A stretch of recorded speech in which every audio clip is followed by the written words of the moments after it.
Good to see you all right at the beginning here. Well, that means we just have to get right to the flight planning, I guess. Is that what it means?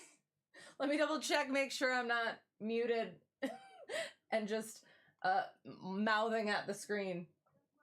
Okay, we are good. Yes, hello. We are doing the thing. Once I find the thing.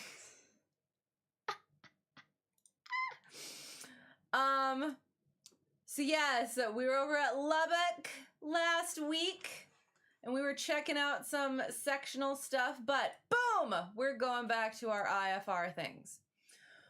We will look at, hopefully, potentially, maybe just a little bit of the marginal stuff. So maybe we'll wander over this direction and maybe try and find some marginal, because we are going to try to recreate, at least this was what my plan was, try to recreate a flight I had in real life recently. So let's see if that will work. I need an ILS. You hear me? Good. Excellent. Thank you. Appreciate it. I mean, apart from my, I don't know why I saw it looked like loose. Yes, apart from my grating voice. I mean, I don't wanna. I'm just kidding. So it was the non-towered airports. So I tried to do the non-towered airports when we recreate these things. Oh, ILS, perfect. So now, is there one very close by that has an RNAV? Ooh, perfect. Maybe, yeah, like that. Perfect. Maybe.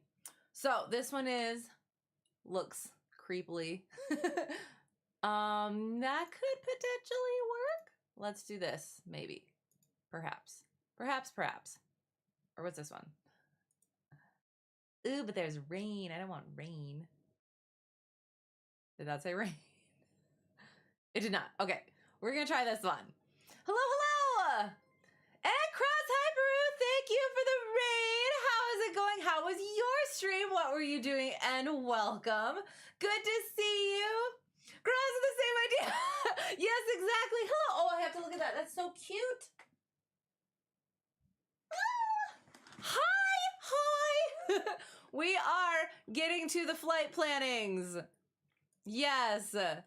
I have stories. What am I doing? I'm not doing that. I'm planning. We want to go here.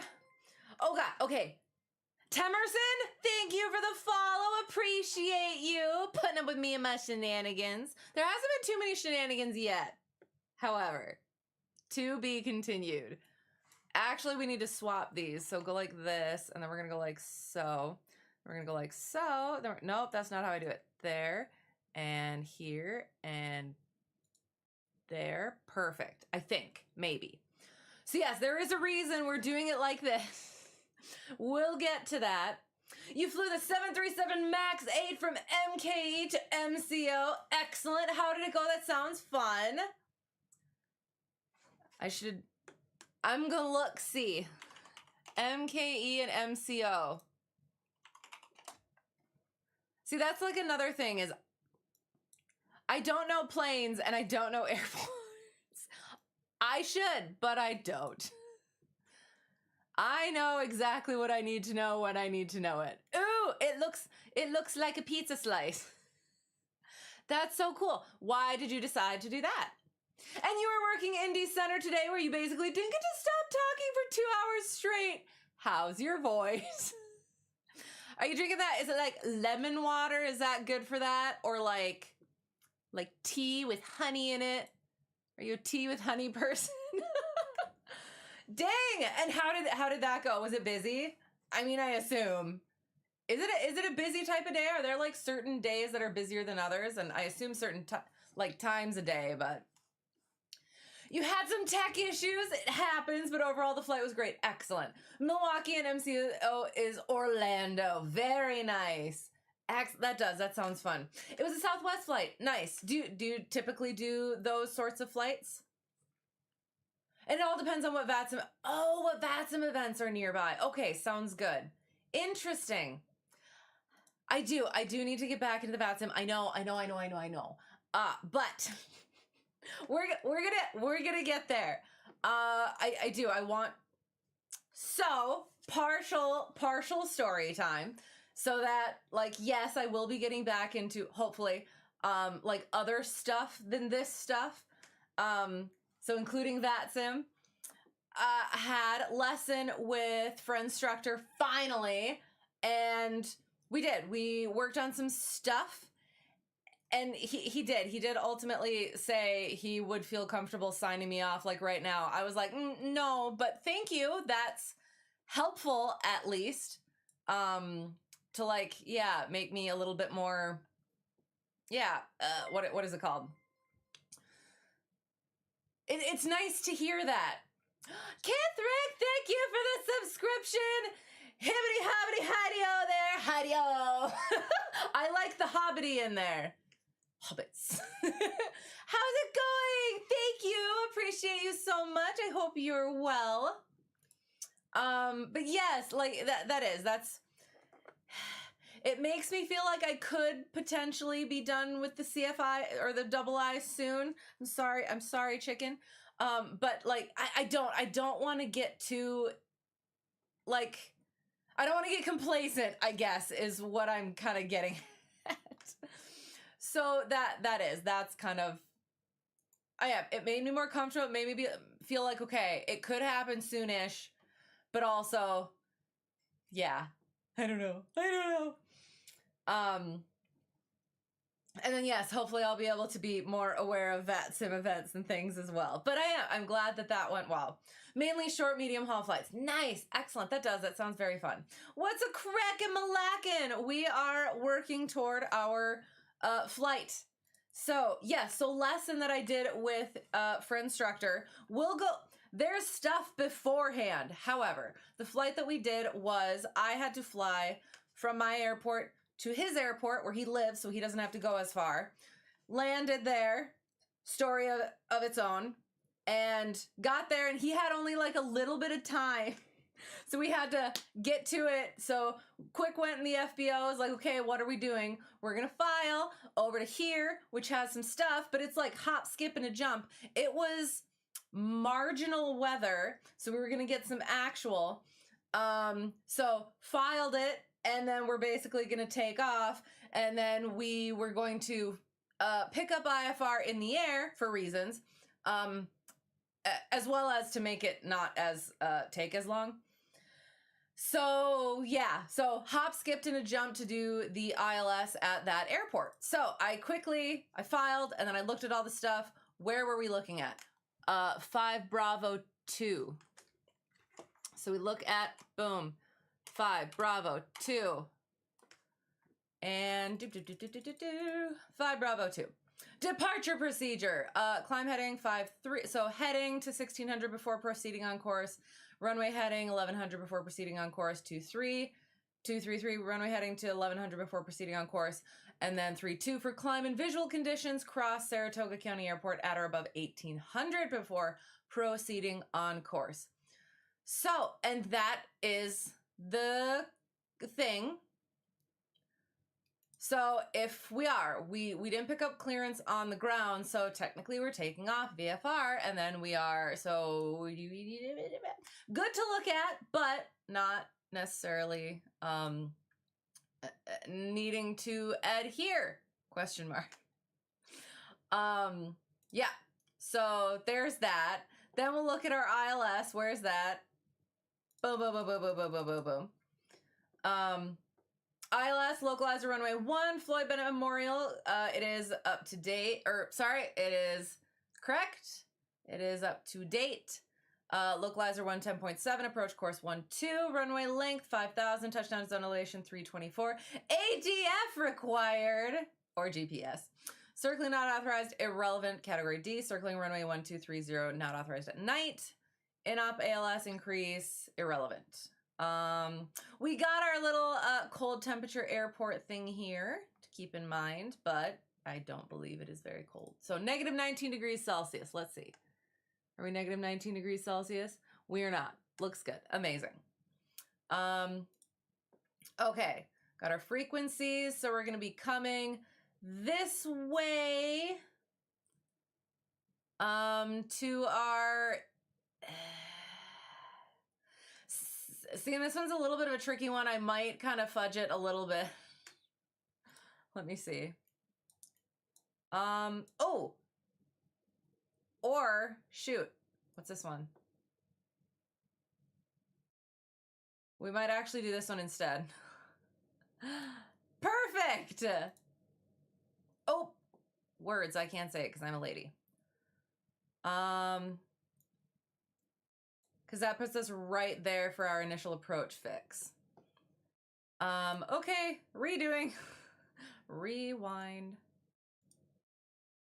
Bum ba dum bum bum bum bum bum bum bum. Let me see if this RNAV is. Yeah, that should work out fine, right? Take off minimums, open like a new tab. Then we are DDH, so we zoom, zoom, zoom, zoom, zoom, zoom, zoom, zoom. Okay, now these ones, takeoff minimums and departure procedures. So we have both. Takeoff minimums, runway 13, standard with minimum climb of 645 feet per nautical mile to 4,000, or 2,600 ceiling and 3 statute miles of visibility for climb and visual conditions. Yes. 400 foot ceiling and 1 statute mile visibility. Runway 31 with minimum climb of 300 feet per nautical mile to 4,200 or 2,600 ceiling, 3 statute miles for climb and visual conditions. Departure procedure, climbing left turn direct to the CAM VOR DME, continue climb in hold, north right turns. Geez, this is one I haven't seen before. Okay. Climbing left turn direct to CAM VOR DME, continue climb in hold, north right turn, holding north, right turns 160 degrees inbound. So 160 degrees inbound, north, right turns to 4,400 before proceeding on course, or runway 31, climbing right turn direct, CAM VOR DME, continue climb and hold, north, right turns 160 degrees inbound to 4,400 before proceeding on course. Or for climb and visual conditions, cross William H. Morse State Airport at or above 3,300 before proceeding on course. When executing visual climb over airport, notify ATC prior to departure. Again, we are going to be picking up our clearance in the air. So, yeah, but that is interesting and new. So good things.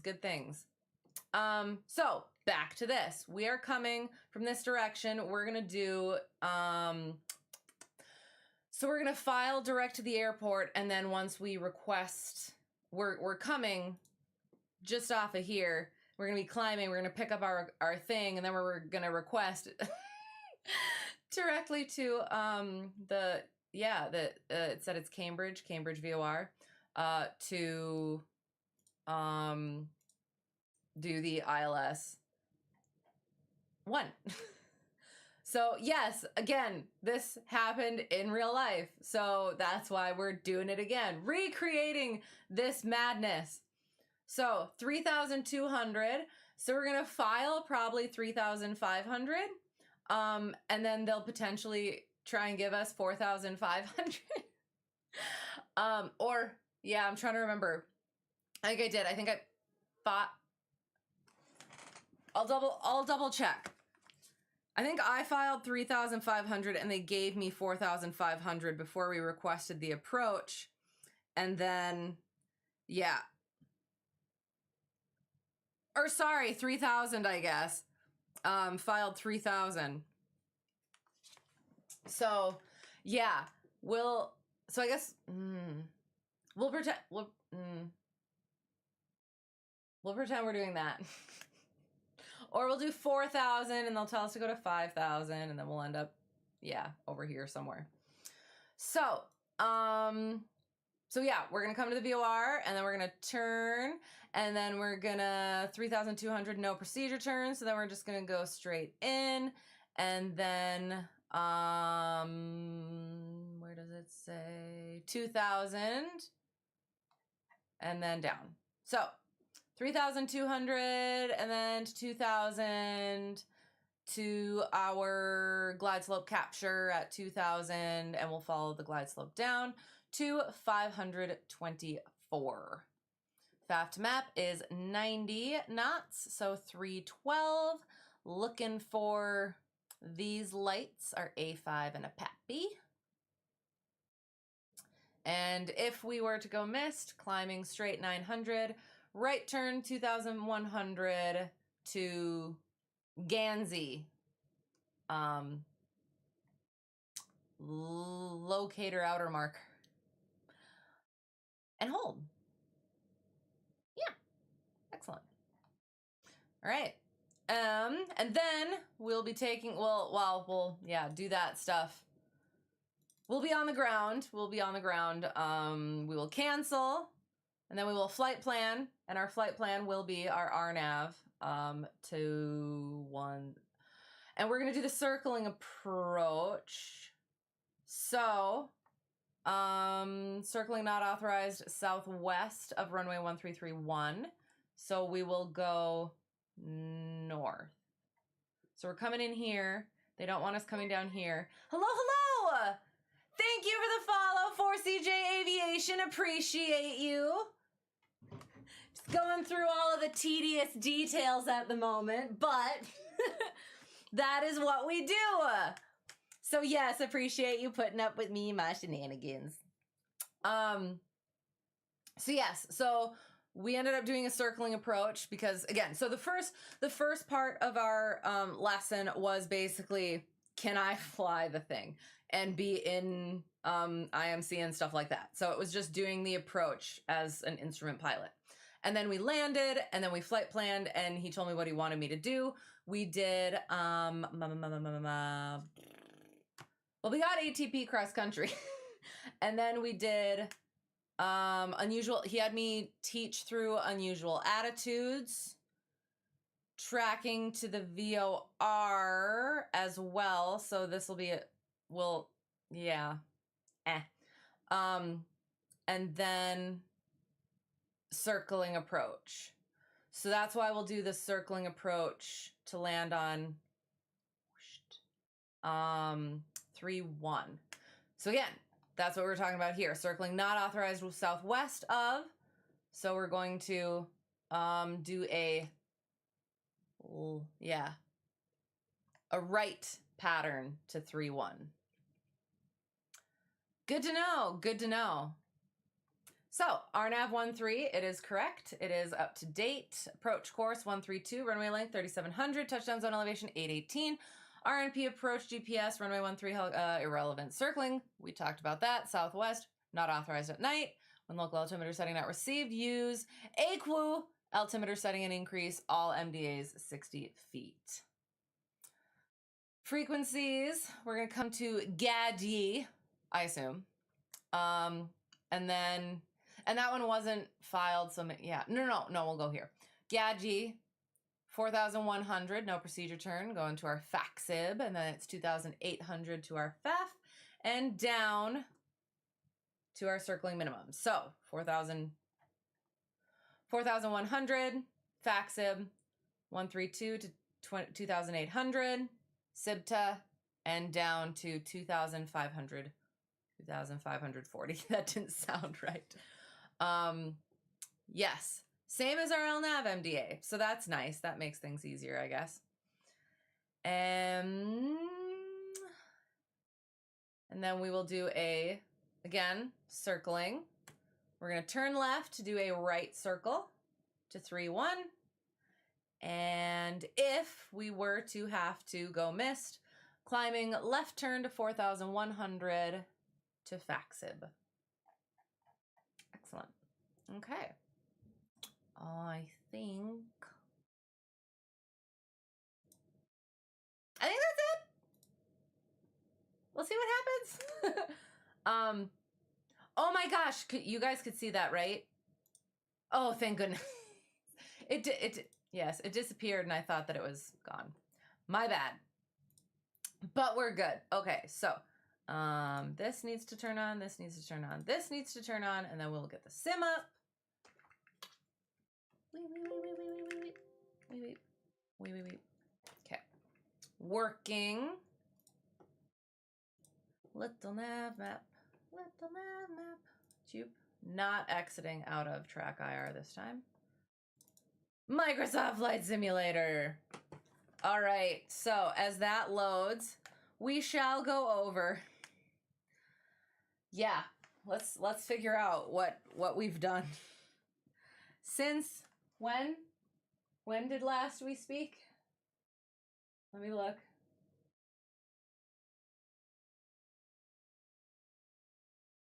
April 28th, it looks like. Okay. Sorry. I clicked a flight. I don't want to accidentally do something to it. April 28th. Oh, yes. Did many things. Okay. What is this one? Did...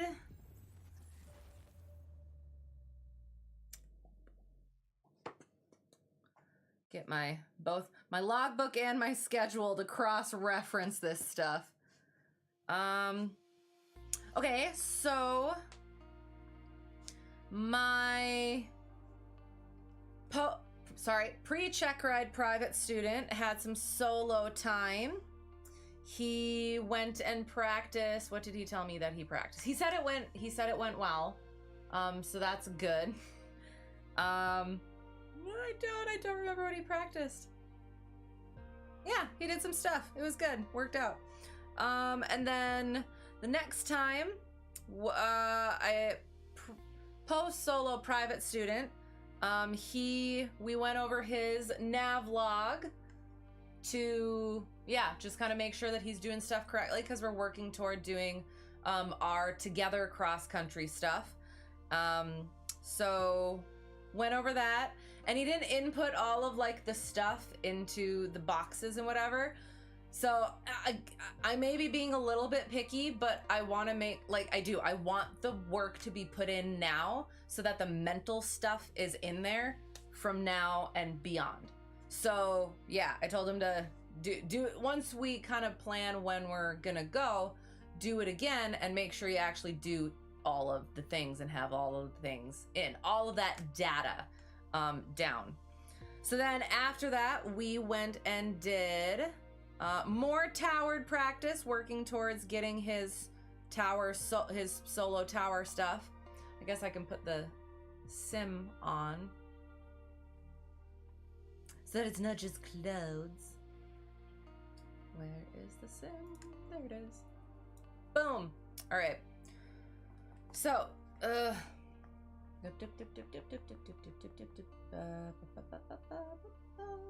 okay.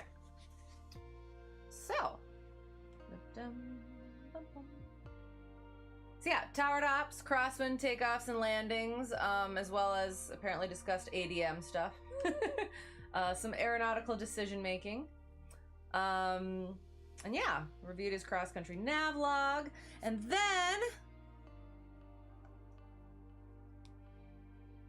started with a new student. We were gonna do paperwork and then go fly, but it wasn't good for weather. The weather wasn't good for flying, so we were just able to do paperwork. So it was funny because my the owner of the 150 got me in contact with this guy who then he called me for his wife to do the do the flight lessons. And so we got in contact, and then we had a phone call to discuss stuff. Where were we going out of? KDDH, was it? Yes, maybe. And so it turns out that she just doesn't like doing like the texting and the calling and stuff like that. And I'm like, I totally get it. But I think that we're good now, where it's not a deal. So we were able to talk, the sort of three of us on the phone, and go over stuff, and they just kind of want to do it casually. They just think it's going to be fun to be able to go up to places and over to places and down to places, and yeah, just for funsies, just for private stuff. And he wants to eventually do it, but for now, just doing her first, getting her through, and then budget wise, then moving on to him. So yeah, what am I trying to do here? There we go, Microsoft Flight Simulator, KDDH. So yeah, so they both ended up coming together, and it was an interesting dynamic, just because like he was interested in this stuff too. So it was like talking to her and getting her set up, and talking to him, and like him asking questions and her asking questions and stuff like that. And they're both like really excited about it and everything. Got all that stuff taken care of. Probably gonna have to, yeah, like they're gonna be moving and she has to change her name yet and everything. So there's gonna have to be paperwork for that. And I'm gonna have to probably redo her TSA thing as well. So, yeah, so that'll be something new. But yeah, it will. It'll be good. It'll be interesting. Let me see where that was. Oops, not that one. Not that one. All right, and then that, yeah, that. Hola, how's it going? How's it going? Did I start my track IR? I did start my track IR. It better work. There it is. Yes. Oh, I didn't, well, why are you deciding not to come in? Okay, hang on. Thank you for bringing that up. I just want to make sure that it's actually working properly. Now that you say that. Why isn't it attaching? It is. I know I did. I know I did. Maybe I need to... Ah! That was unnecessary noises right close to the mic, and I should probably just not be speaking this close to the mic. Ah! I think I have it set where it's not gonna... Where it's like, I don't know, equalize is fine, but... Okay, maybe this will work. It's like weirdly angled than usual. Don't take that out of context. There. So we'll go like that, we'll go like that. Well, la la la. Yeah, that seems to work. But boom. Oh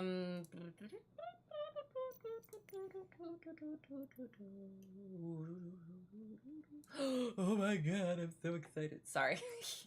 I've gotten, well, and that's the thing is, I've gotten better about, well, I'm excited for clouds now. But again, I don't want to get too, like, I still want to worry about icing, just to make sure that I don't make bad decisions. But it is fun.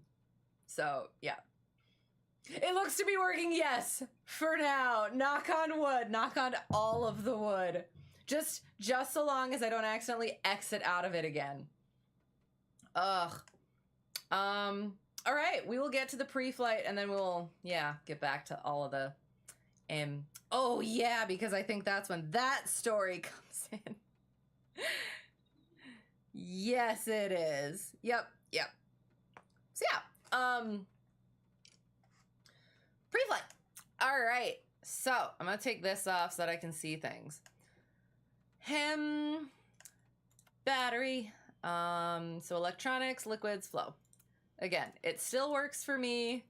I have yet to have it like properly work for any of my students or anyone else that I tell it to. But it works for me.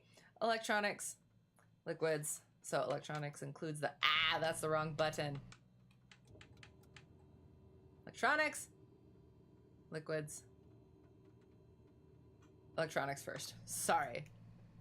Oh my god, it does appear to be kind of rainy. Okay, that'll be interesting. Electronics. Pitot heat off. Oh, grasp the pitot tube. Feel that heat and turn it off. Strobe, nav, taxi, landing, beacon stays on. All right, liquids. So we check our fuel in each wing, quantity and quality. Speaking of quantity, we'll oh shoot, you know what else? Well, okay, I'll tell that story. We'll go over that in a bit. And then our oil quantity, oh shoot, and quality. I have messed it up there. That's fine now, maybe. Liquids and our flow. So, static port, vents, pitot tube, drain hole, fuel vent, stall horn, leading edge of the wing, wiggle that wing, Aileron, 4 bolts, 4 bolts, wiggle the rod, 4 bolts. Connection, wiggle the rod, connection, give it a little wiggle wiggle, make sure there's slight movement. Tire and brakes, make sure it's not leaking fluid. Oh, it is like raining. Baggage door, make sure that is nice and shut and locked. Antennas, fuel caps, elevator, make sure that's working and correct. Connections, rudder, just give it a little wiggle, just a teeny little wiggle. And then up and down, make sure it is attached to that vertical stabilizer. Other side of the elevator, most excellent, looks good. Trim tab is good as well. And chicken can finish it off on this side. Now we're to the front. Excellent job, chicken. We double check our oil area in the little door. Make sure that's all tight and locked and all that jazz. Leading and trailing edge of the propeller. Make sure it is free of any significant nicks or cracks. Alternator belt if we have one, nice and tight. And exhaust port. Exhaust port, make sure that has little to no movement. Air intake is clear. Shimmy damper, little to no wiggle. 4 fingers or a fist, and no pooling of oil. And the tire looks good there. Step back, look good, didn't leave anything anywhere. Looks like a plane, looks like a plane. For some reason, like, the wings look slightly longer than usual, and it just kind of, like, reminded me of Freddy Krueger for some reason. I don't know. Okay. So, so cute. All right. Electronics, liquids, flow, and then we would verify our checklist. I should probably put where we're going into ye handy dandy 4-flight. KDDH to where are we going? Hobbit references.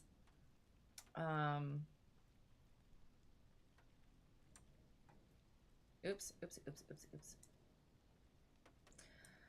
Golf Foxtrot Lima. Kilo Golf Foxtrot Lima. Excellent. Soaked wet by now. You're the chick.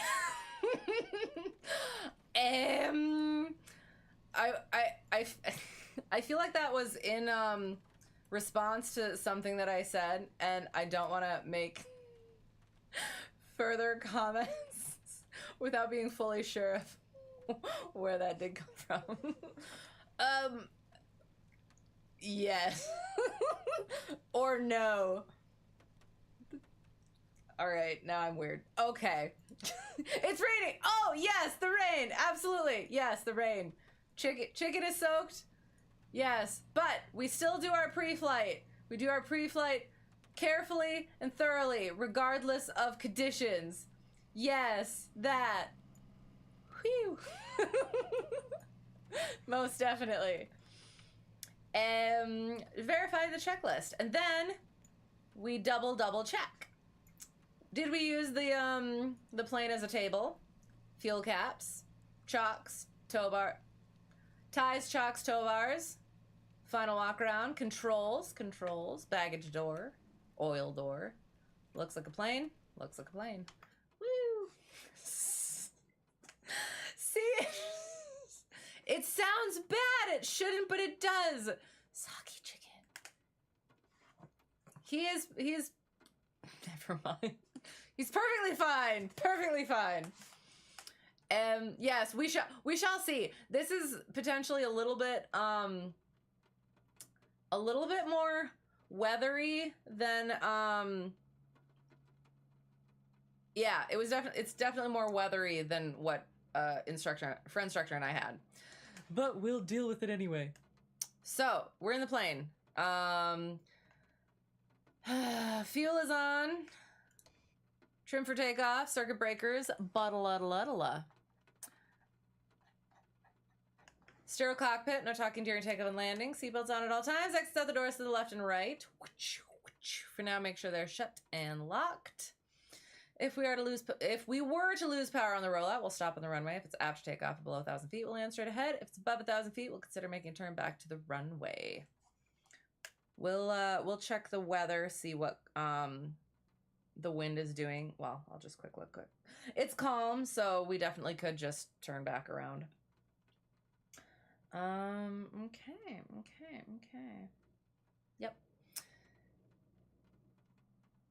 All those things. See, track back and lock, chicken. Feet on the pedals. Brakes are set. Mixture full rich. Throttle is slight.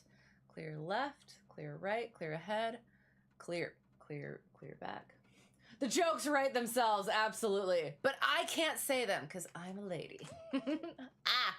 Track IR. Carb heat's irrelevant. Beacon is on. Don't have to prime it. Did I clear the prop? Clear prop! And ba-doop, boop, ba-doop. I do a much better clear prop in oops, not that one. Stop it. In a real plane.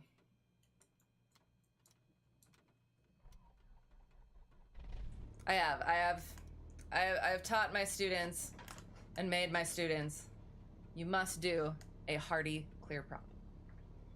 Avionics.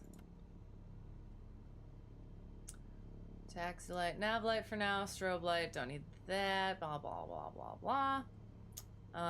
And by blah, blah, blah, blah, blah, I mean it's not necessary for right now.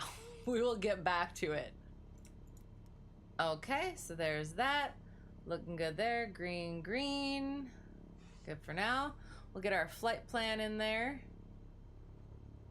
Oh, yeah, that's right. I have to... awkwardly.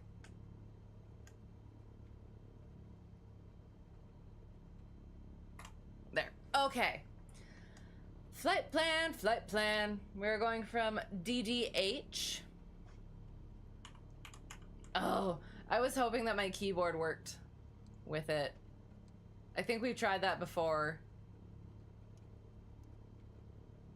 It does not work. Oops, oops, oops, oops, oops.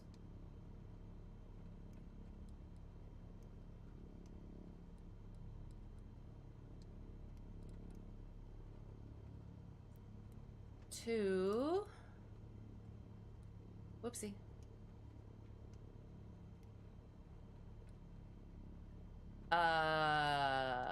G something.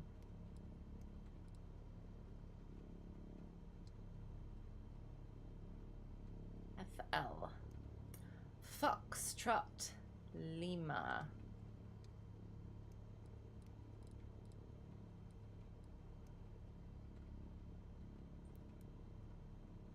Okay. Cool. Sorry. ILS 01. We wanted from Cam, correct?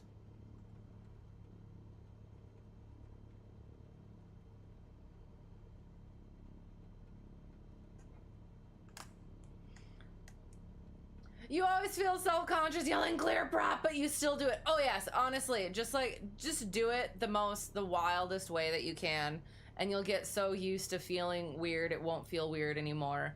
And then it's normal. It's a safety thing. The way that I look at it. Hi duty, how's it going? Good to see you. Hope you're well. Where I started, we had airport dogs. So I do not want a dog being in the way of the propeller. So for the dogs, do it for the dogs. Yell that clear prop. Make sure people know and dogs know, and yeah, so everyone is aware. Ooh. Approach, ILS, our minimums, 524. Sorry. I'm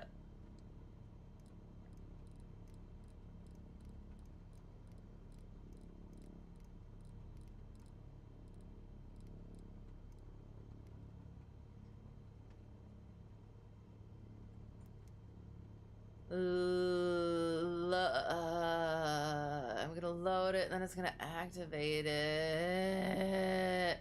I'm gonna hold it. I'm just gonna leave it right there. We're gonna leave it right there. We're not gonna do anything else. Weather. METAR. It's about being heard, simple, and scare off the dogs. Yes, I mean, honestly, they'd probably be like, oh, wait, what's happening? And come closer. But at least the owners would know, and they'd be like, no, stop, there's a dog. But yeah, I don't know. Clear. I was trying to say it as you wrote it, and I apologize. Kilo, Delta Delta Hotel, the 9th at 0354 Zulu, automated. 0 degrees at 0 knots, wind is calm, 9 statute miles, visibility, light rain, overcast at 1400, 8 degrees Celsius, 6 degrees for our dew point, altimeter 3010. Remarks CO2 differentiates precipitation, rain began at 50 past the hour, sea level pressure is 1019.5 millibars. Precipitation in the past hour, I believe is what this one is 0.00 inches. Temperature is 8.3 degrees Celsius. Dew point is 6.1 degrees Celsius. 3010, winds calm. Okay, barometric pressure is over here. What am I doing? 3010. It's down there. I'm glad it was amusing and not frightening. 3010, 820. Does that drive? 820 does drive. Nav. So we're gonna set our flight director. We want it to be on heading mode. Let's look what their procedure, approach, departure, takeoff minimums. So we're gonna take off 3 or 1, I assume, unless I decide we don't want to, but I think we should if we can. What? What are you doing? DDH. Takeoff minimums. There you are. Okay. All right. Well, but so again, well, see, this just throws me off a little bit. We are departing VFR. So, we shall just go straight toward our airport for now. Even though our obstacle departure procedures tell us to do a climbing left turn direct to the VUR, which is technically, see again, the easier way to do this would be to do exactly what it says. But I'm trying to prove a point, not prove a point, recreate a flight. So, I'm just gonna see if there are any actual obstacles that we should probably be looking out for.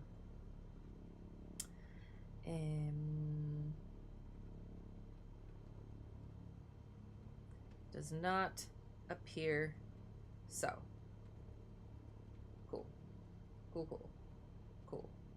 All right. So yeah, we're just gonna take off runway heading. 313, I think ish.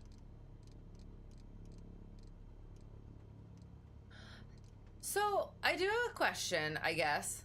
Is the heading bug supposed to be flipped around?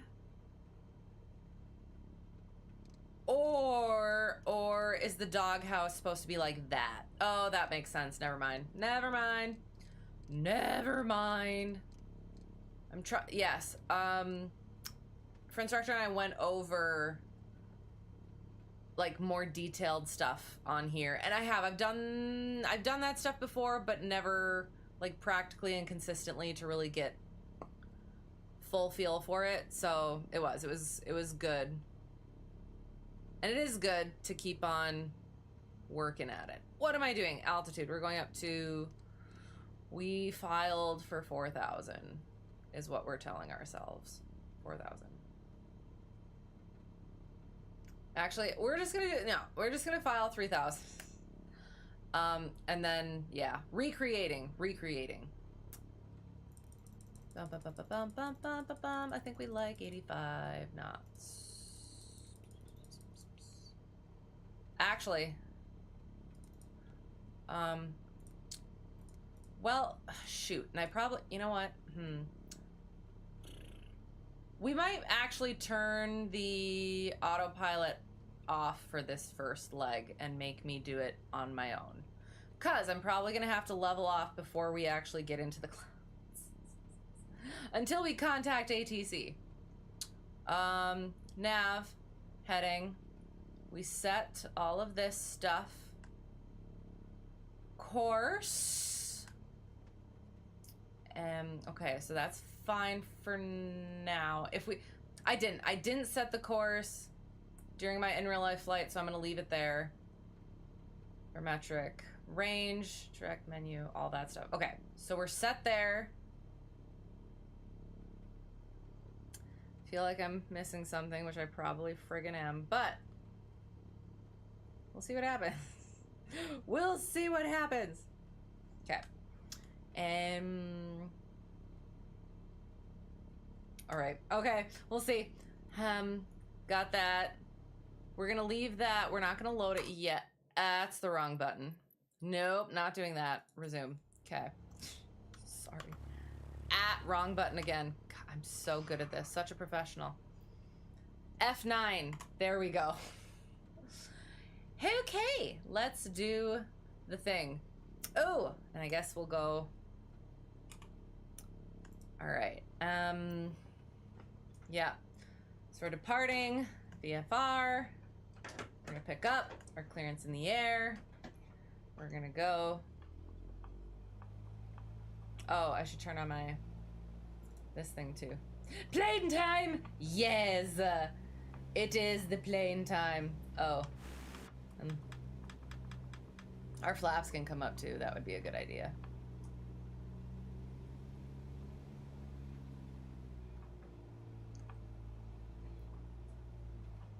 I have to put on the thingy. Where is it? This thing. Start flight tracking. There I am. There I am. Oh, there's a back taxi with a run-up area. So we might do that.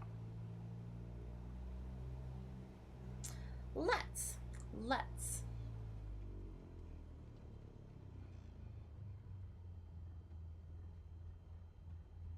There's supposed to be a slight taxiway here before the runway, like there. Is it? But okay. Well, whatever. Where are we?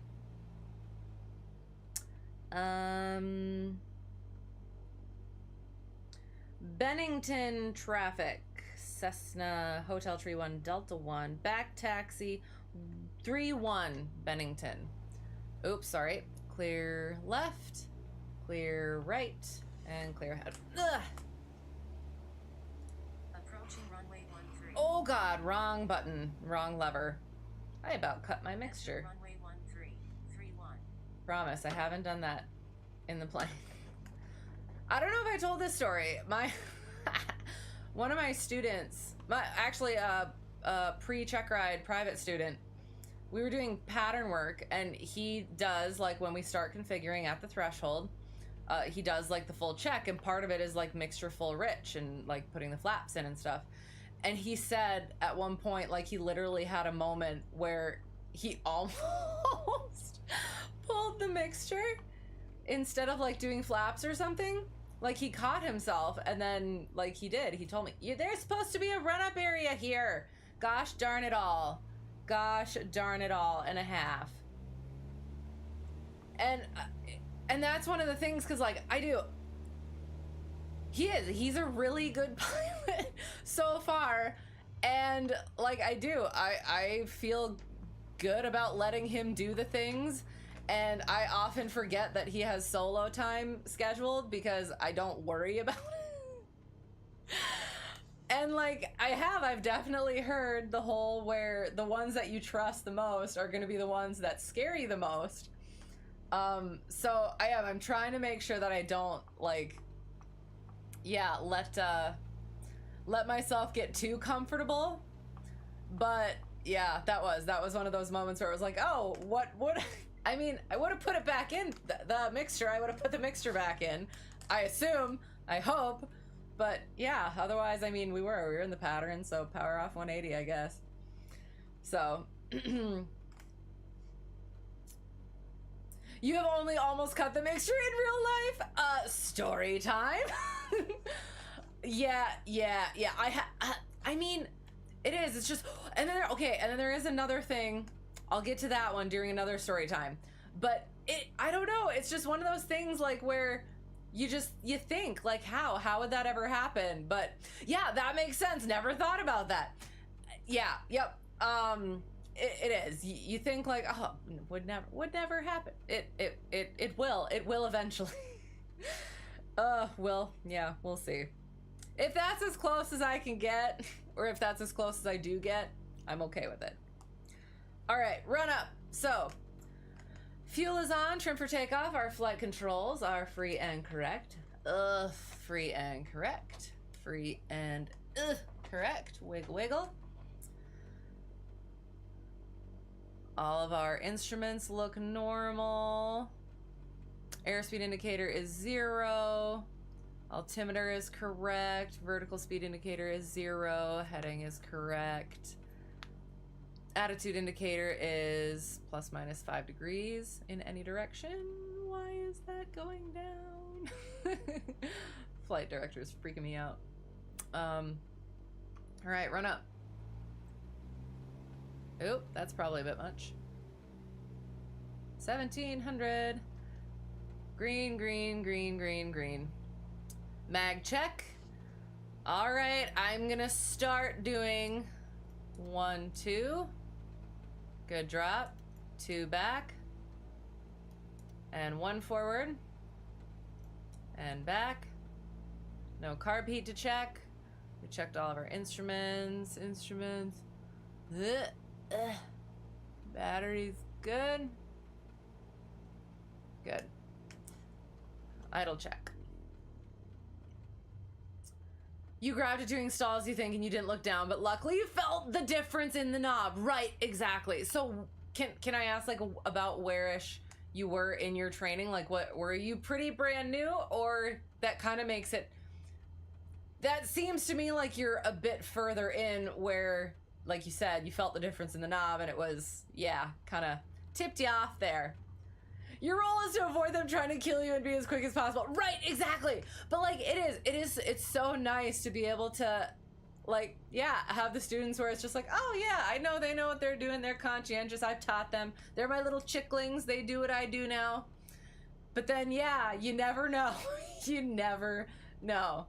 And yeah, like, because the ones that you think would scare you, you're already on edge about. So you're already ready to be as quick as possible. So that's where, yeah, the ones where you're not expecting, the ones that you're not expecting are going to be the ones that you're going to have a little bit more of that, little more reaction time needed. So, yeah. Must have been pretty new, like pre-solo probably. Okay, so that's good then. That's good that you already developed that sense. And like, yeah, I would say that that's like that was a good indicator of like the progress you'd already made and like the instincts that you now have. So yeah, very nice. Excellent. I'm glad to hear that. All right, we're gonna take off. I would say let me look at what the current weather is.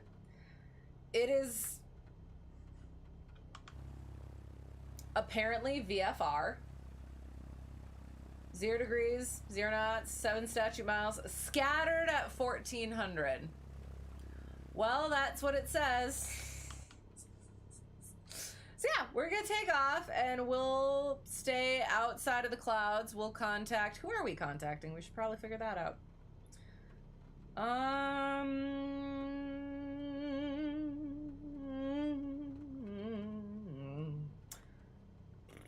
All I'm seeing is approach.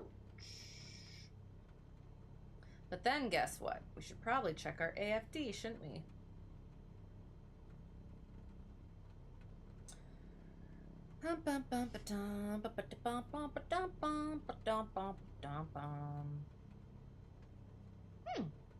Okay. So I guess we'll contact Albany Approach. Doesn't give us a center at all. So, okay, Albany Approach is what we're going to contact when we get in the air. Until such time, we will clear left, clear right, and ahead. And we will say Bennington. Bennington traffic, Cessna Hotel Tree 1, Delta 1, departing 3-1 to the northwest. Bennington. All right. Rudders. Press F to down. No, no, no. Trust me, I have these instincts now.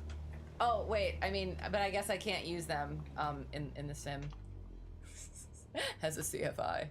Because I am not a sim CFI. A simify? A simify. No, no. It does not exist. Meditation time, yes. All right, come on, come on, come on, come on, come on. All right.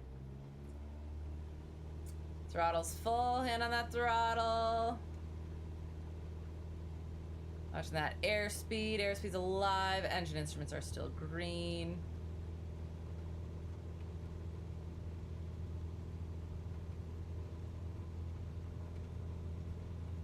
All right, rotate.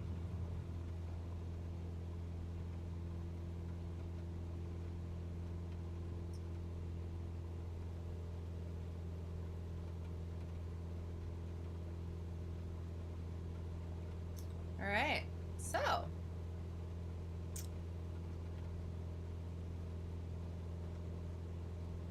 we'd call them up. We would say Albany Approach, Cessna Hotel Tree 1 Delta 1, just off of Delta Delta Hotel through 1200. And then they would say Cessna Hotel Tree 1 Delta 1, squawk something something something something, and climb 4,000. Something something, squawk blah blah blah blah, and climb maintain 4,000. Cessna Hotel Tree 1 Delta 1. And then they might say, Cessna Hotel Tree 1 Delta 1, let us know when you have the weather. Oh wait, you know what else that they said? Oopsie. They said, so for reasons that I'll go into story time later, I was in the 150 for my double I practice, because I would be instructing in the constant speed 172. I've been practicing in the 172, and so with my instructor, I was planning to be in the 172, but I was in the 150. We were in the 150 instead. We'll get back to that. So she doesn't like to climb, right? And so what happened was ATC said, what did they say? Oh, I have to remember it because it was funny because ATC said, advise when reaching 4,000. And I said, advise when reaching 4,000. And so for instructor goes, okay, so here's the thing. When you hear that, you can't do anything about it now in this plane, but that means that you're not climbing fast enough and you need to climb faster if you can. I was like, oh, oops, oh no. So yeah, so that was something to keep in mind, I guess. All right, so we got our thing. Oh yeah, so advise when we have the weather and our approach request. So Cessna Hotel Tree 1 Delta 1 has the weather, teehee. Requesting ILS 1 into Golf Foxtrot Lima via Cambridge VOR. Cessna Hotel Tree 1 Delta 1 cleared direct Cambridge, expect ILS 1. Direct Cambridge, expect ILS 1, Cessna Hotel Tree 1 Delta 1. All right, so now we are going to load and activate. So we can go, oh frick, there, enter. Yes. Okay, so now that's that, and we're gonna be in, oops, shoot, nav mode. GPS. Okay. And we're still trying to get to 4,000. So, Cessna Hotel Tree 1 Delta 1 cross Cambridge at or above 3,200. At or above 3,200. Cleared ILS 1 into Glens Falls. Cross Cambridge VOR at or above 3,200. Cleared ILS 1 into Glens Falls. And then Cessna Hotel Tree 1 Delta 1. I have to practice this stuff. Cessna Hotel Tree 1 Delta 1. No traffic observed between you and Glens Falls Airport. Report cancellation of IFR with us in the air on the ground. With us in the air. Yeah, no. That's what they said. They said this frequency on the ground, in the air on the ground, and change to advisory frequency is approved. Change to advisory frequency is approved, and we will cancel on the ground. Cessna Hotel Tree 1 Delta 1. Okay. Yeah. That was a little butchery. But it is difficult doing the flying and the speaking, but we're working on it. So our approach back into Bennington, we will do oh gosh, and hang on. Well, yeah. Our approach back into Bennington will do. What am I doing?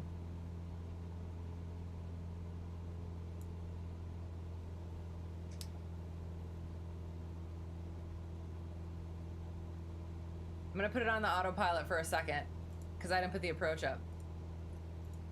Yeah, and then I'll go hand flying again. I promise.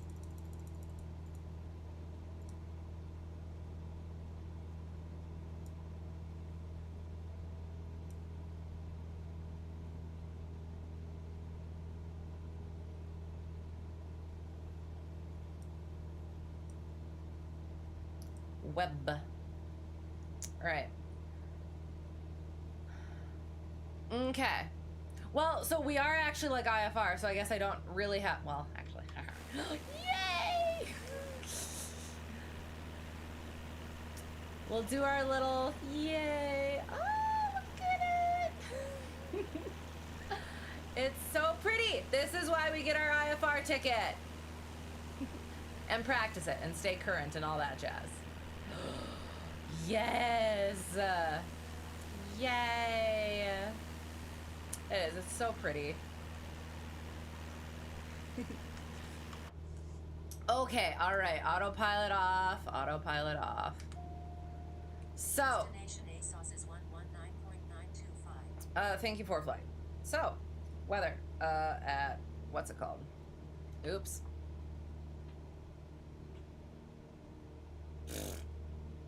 I almost should just put the autopilot on again. No, we're hand flying. What if I, here, you know what? I'll hand fly it once we're on the final approach course. How's that sound? There.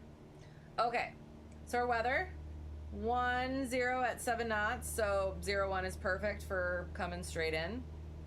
10 statute miles visibility, overcast 2,500. 3013.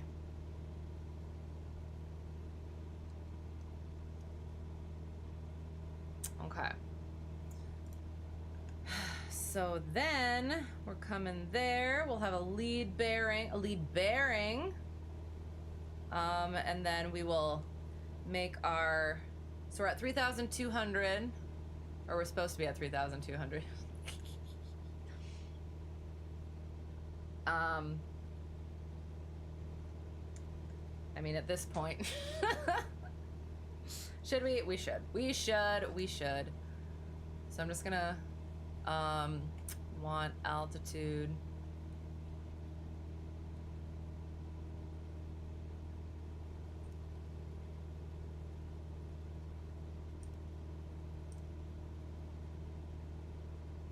We're just gonna go slightly up. I know, usually I do flight level change for a climb, but since we're only going up 200 feet, I didn't want to mess with, like, the speed things. So we're going up to our 3,200. And that'll be good there. It does not have our hold in there. We don't want the hold anyway. That's good. Oh, I guess we could have all this stuff on too. Whee! We're not too much in the soup. Our airspeed looks okay. We'll put our pitot heat on for a little bit, just in case. You never know. There, 3,200. That's better. Much better. GPS, autopilot, vertical navigation. So now we can put in our minimums, 524, which we're not gonna really use, but altitude.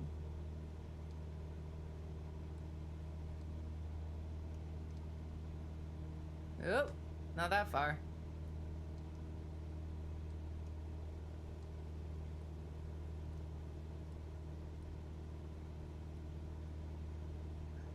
Coming up on that turn. So I guess I should click the autopilot off and actually like fly the thing. Okay. So we did all our stuff. We did our weather, built it, bugged it, briefed it. So we're gonna click our heading again, actually. Built it, bugged it, briefed it. And then we're gonna turn on to our final approach course here in a second. I don't like what it's doing, so we're gonna, oh, now it's doing it. It's gonna be doing it right now. Oh, it's doing it right now. All right, sounds good. So we're on our final approach course. We're gonna set that heading. And then we're gonna make sure we're gonna get onto our green needles and set our course. Oh, it did it itself. Yeah, I forgot about that. So once we're on our final approach course, we'll just set our heading. But I don't think that it's gonna go down the way that, the altitude is gonna go down the way that I would like it to go down.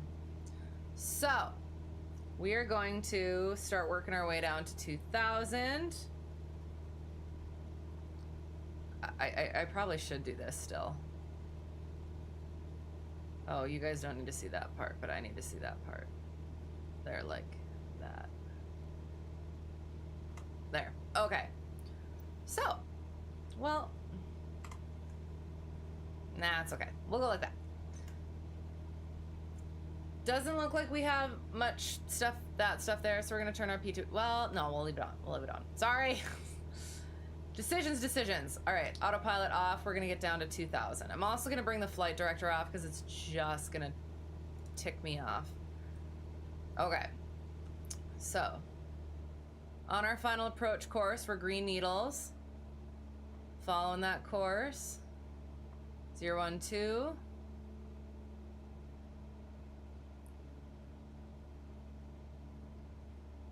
Minimums are 524, so we'll keep that in mind.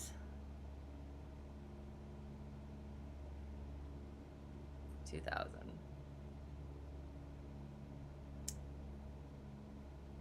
Oh, one of the things, I'm gonna zoom up just a smidgen here. Nope, never mind, it's not on here, I don't think. But yeah, I guess the little dog, I don't know, there's something to do with the little doghouse thing. Ah! Oh god, what did I do? What did I freaking do? I have... Stop it!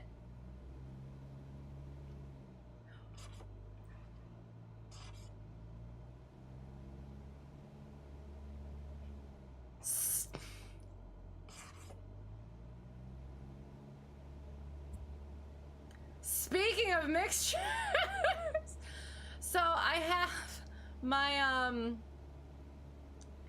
from multi, my second quadrant here, and I bumped the sucker. Sorry about that. Getting down to 2,000. Time, gear, tower, power, lights, lights, lights. Okay, so, stop it!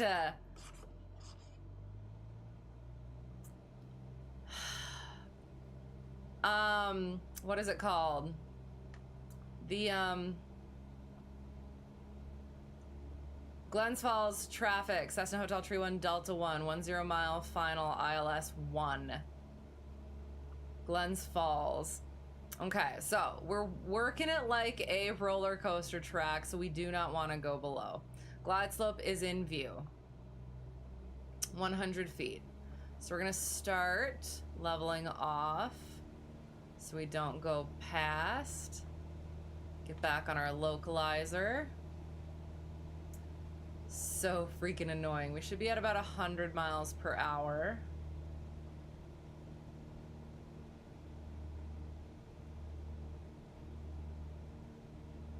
Should definitely get ourselves a little bit more over. Gentle corrections, however. Gentle corrections. This stuff is so much easier with autopilot. I've already gotten too used to it. It actually wasn't that bad doing it in real life with a plane that I can actually control properly.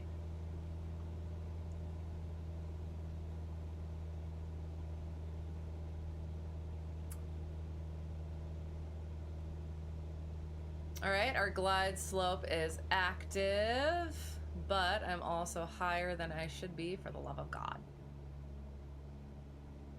So once we get to that final approach fix, we'll be able to configure to follow that glide slope.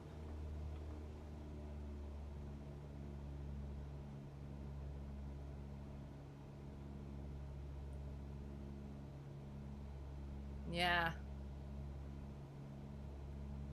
524 is our minimums. Sorry, I'll get back to chat. I'm trying to be a proper pilot.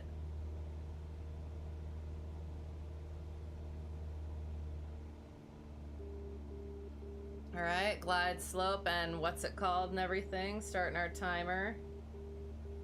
1900. Below 100. We're gonna follow the glide slope down. Glide slope captured. Minimums are 524. That first notch flaps going good. So we are, says 4 miles out. So, well, about 5. Glens Falls traffic, Cessna Hotel Tree 1 Delta 1, 5 mile final, ILS 01. Glens Falls. Oh, and yeah, and that was one of the things too, like for, usually I would just cancel in the air, as well as like on the ground it says cancel with like us or with flight service station or something like that. But yeah, this one was like, yeah, cancel this frequency. And yeah, even my friend instructor, he actually just makes sure to check, so we'll get you on the ground on this frequency. And they're like, yeah. So that was interesting. So all you gotta do is ask. Again, we got our timer, gear, tower, power. We did our call. Working on our power. Lights. Lights and click lights. So, 2 mile final runway 01. Thank you for flight.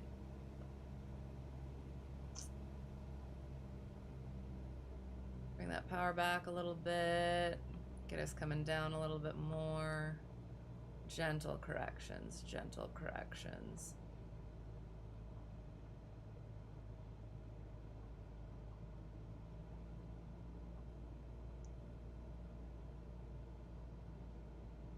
On that glide slope. 500 in minimums.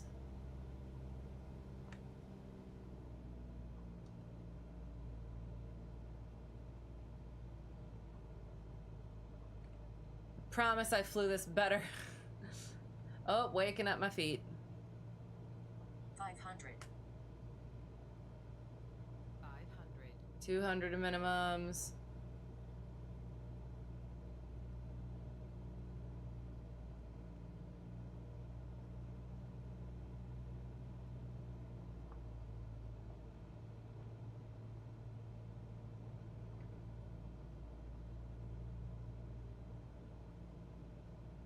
Alright, almost there.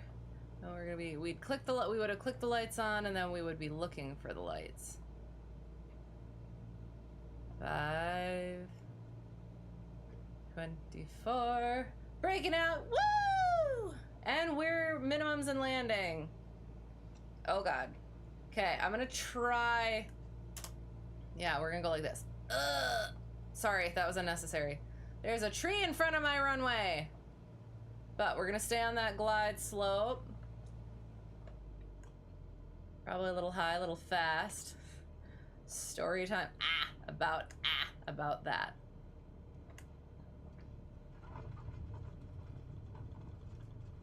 So.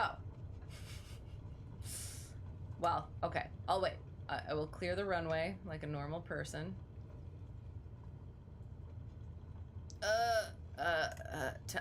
Tell me where I'm supposed to go, something. One of my devices. Oh, okay. Here we go. How's this? There. That was unnecessary. And I think winds are fairly calm, so we may just take off the opposite direction.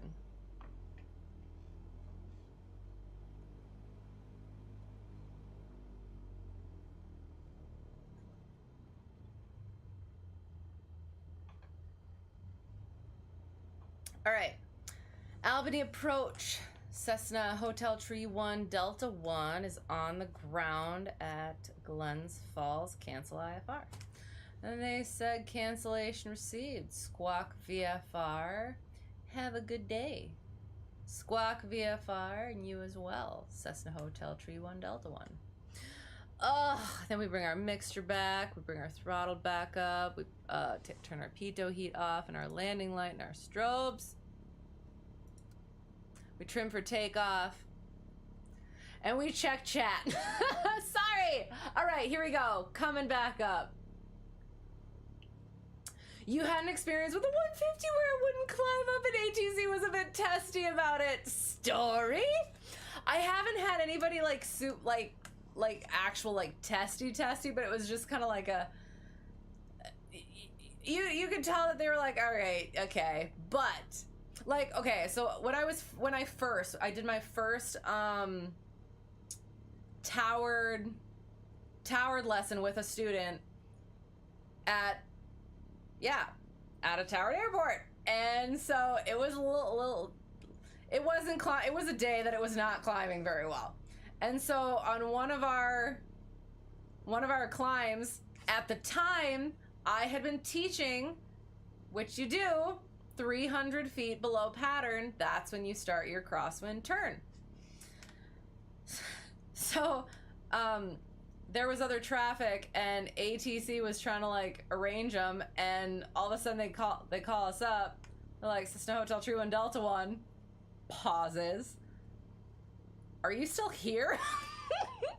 I was like, yep, we don't climb very well, or we don't have a great climb rate. I can't remember what I said. And they're like, so I communicated that, and so they arranged things so that it worked out for everyone. But that was one of my funny stories about it. And then, yeah, that was my other one where it's like, I didn't know that it was maybe a little bit, not testy, but it was just like exasperation, you know?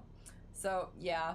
Streaming, tweaking the tablet, not sitting on the plane itself is harder than in the actual aircraft. Yes, exactly, it is. There is a lot more involved. So yes, autopilot it is. You forgot to mention you posted the photos from Alaska in the Discord. I was able to look at some of them, and that's so cool. And was it good? Pito! Yes. I definitely used to call it P-tot. I inspire you. Oh, thank you. I appreciate that. Hello. Hope you're well. Oh, I do. Thank you. That makes me happy. Because, like, it is. This is something that, and I didn't put my flaps up, did I? Oh, I did. Dang it. No, I didn't. Dang it. Right, right after that, I didn't put my dang flaps up. Sorry. But yes, I do. I love this. I'm so grateful for aviation and all this stuff. So, yeah, I do. I like sharing it with other people and spreading that joy as well. Perfect. Oh gosh, perfect time for what? For that part where was I being silly? Sims are always more sensitive. Yes, and you know what? Like I do. I want to say it is better. I did have help tweaking it from Icebird. But yes, it's definitely better than it used to be. And I do feel like there's probably still some operator error there. However, yeah, it's better, but we work with what we can. Feels weird and trimming, yes! And I haven't complained about the trim button recently, probably because we've been flying with autopilot. But I hate the trim button! Glide slope, yes. About 4 to 5 above. I don't remember what that was for. Chop and drop, yes. You like that about the sim, keep looking down. Right, exactly. I know, I'm sorry. Yeah, like typically I would have it like frozen on like that part of it, but just because it was so, I don't know, it was such sort of a quick approach. I didn't want to have to like futz with that, but we did for a little bit anyway. So yeah, I guess I should probably taxi for a second. We're just gonna take off 19. That sounds good, right? Because then we can go directly into our, what's it? Yeah, that sounds good. Oh, oops.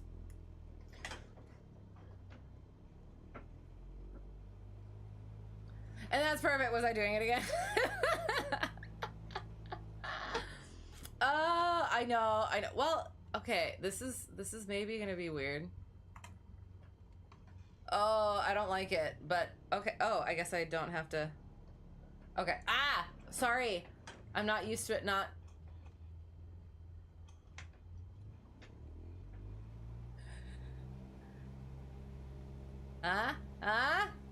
We could get used to this, maybe. Is this better? You know what I should do? I should bind a key on something for that, so that I'm not like, oh, F9 sort of a thing. Make it easier. Be able to switch between it easier. Oi, oi, oi. So yes, so we landed, and as we're taxiing, friend instructor's like, yeah, it was pretty good and everything, and it was, yeah, it seemed fine and all that, did the things, and I mean, you were coming at screaming in at 100 over the threshold. I was like, no, I was not, and I assume that he was telling the truth. But yeah, that was like, gosh darn it, I was trying so hard, and there I was. Silly. Approaching runway 19. Thank you, ForeFlight. Yeah, so then it was like, he asked me, he was like, okay, what do you think that you need more? Do you want like the double eye practice, or do you want more of like the in the clouds practice sort of thing? And my whole thing was like, on one hand, it was a really good day for being in the clouds, but on the other hand, it's like, I don't necessarily have a problem with being in the clouds. It's more of the, again, understanding when and where the icing occurs and being more comfortable with that, or just being more comfortable knowing when it is okay to go in them, rather than just being like, no clouds ever, sort of a thing. And or just the whole making sure I have an out, or like being okay with using the outs that I have, sort of a thing. So it was like, on one hand, yeah, I would like the IMC, the simulated, or not, yeah, the actual, but on the other hand, I should also get the double eye practice. So he was like, okay, so he's gonna fly now, and he wanted me to do, we were gonna quick get to a fix, get the ATP cross country, and then I was going to teach the unusual attitudes as well as, approach circling to land, as well as doing the ATC stuff. Hello, Goober Pilot. How's it going? Thank you for the subscription. Appreciate you and good to see you. Hope you're well. We're just about to take off again. And I was just, going over what we're gonna kind of go over for that. So it's gonna be a little, we were able to stay below the clouds at that point, so we weren't talking to ATC then. It looked like it was a bit clearer over here, so we might be just fine doing that as well. So yeah, well, it'll be a little bit more meandery, and then we'll wander in for the approach. Well, actually, hang on, let me see where the approach actually is.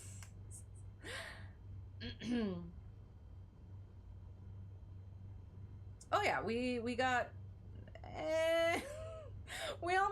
we almost should have taken off the opposite direction and meandered a little bit more, but no, it's fine.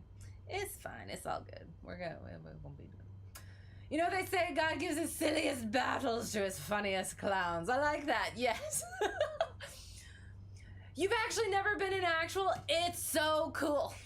I have. I've gotten a lot better at it, and you definitely should during. Okay. This is what I love. This sort of, I keep wanting to say cheat and hack at the same time, and it's gonna come out as check. So you file, right? And if you have clouds, if you have like a layer of clouds, ask for a block altitude that includes the clouds, and then just boop, boop, boop, boop. You can either just go straight through, or you can be up, or you could be down, or you could be up. And it is like, I get just this like giddy joy out of like popping in and out of the clouds. And there I was being such a baby about it all this time, and now I'm like, yeah, chasing the things. I would like, again, block altitude. Do it with your instructor, because it's a lot different than the simulated stuff.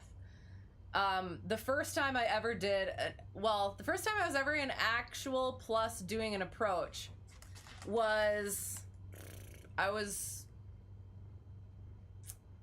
working on commercial? No, I was done with commercial. Was gonna start CFI, and I had to go went with friend instructor, and we were gonna do a instrument approach, and we sink down into it, and I'm on the controls. As soon as we sink down into it, I can feel my eyes. I'm on the instruments. I can feel myself wanting to look outside. So I decided it wouldn't be too bad. So I kind of glance up, and I immediately start feeling my body wanting to, like, getting all confused. And so I was like, oh God, got right back on the instruments. So it happens really fast, and it is good to get that experience. So yes.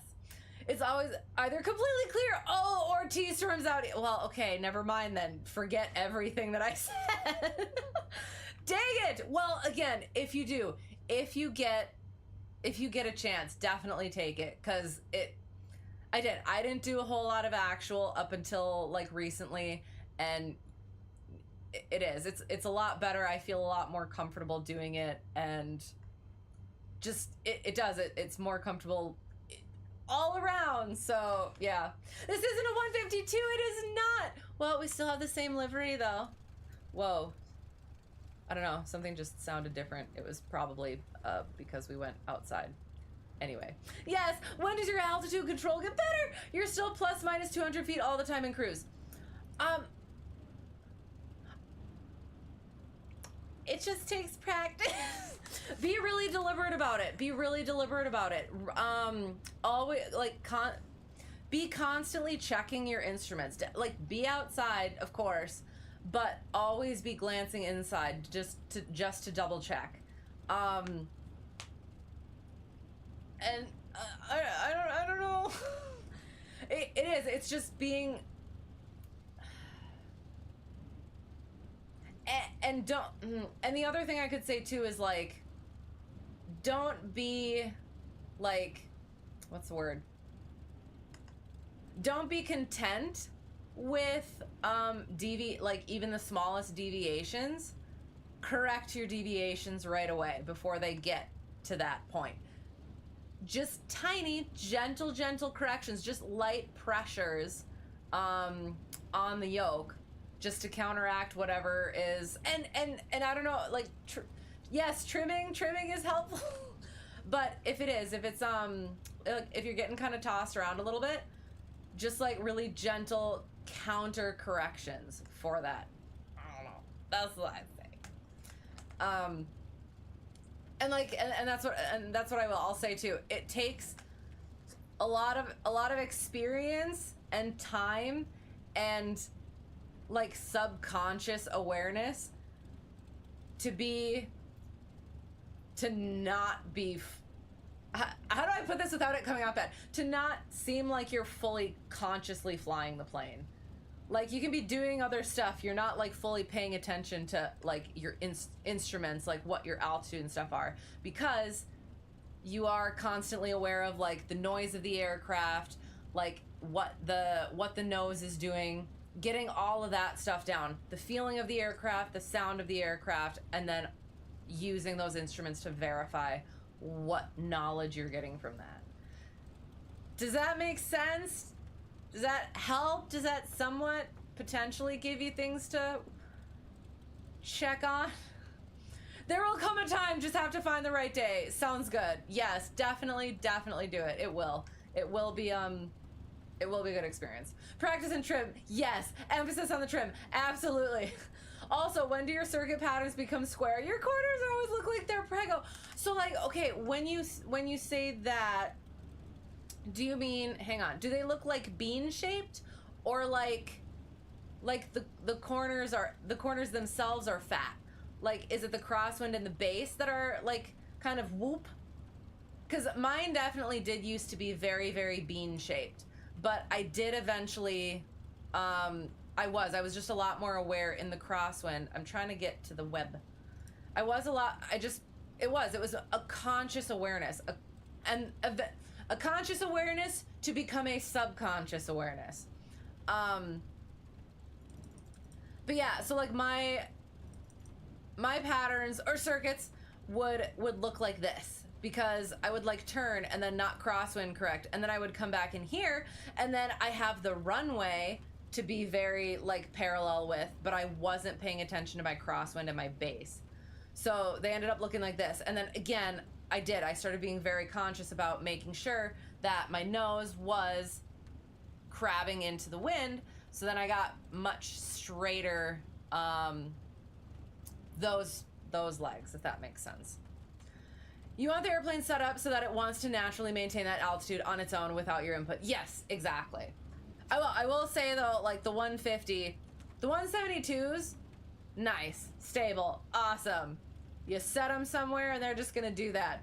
The 150, for the love, it requires a bit more monitoring.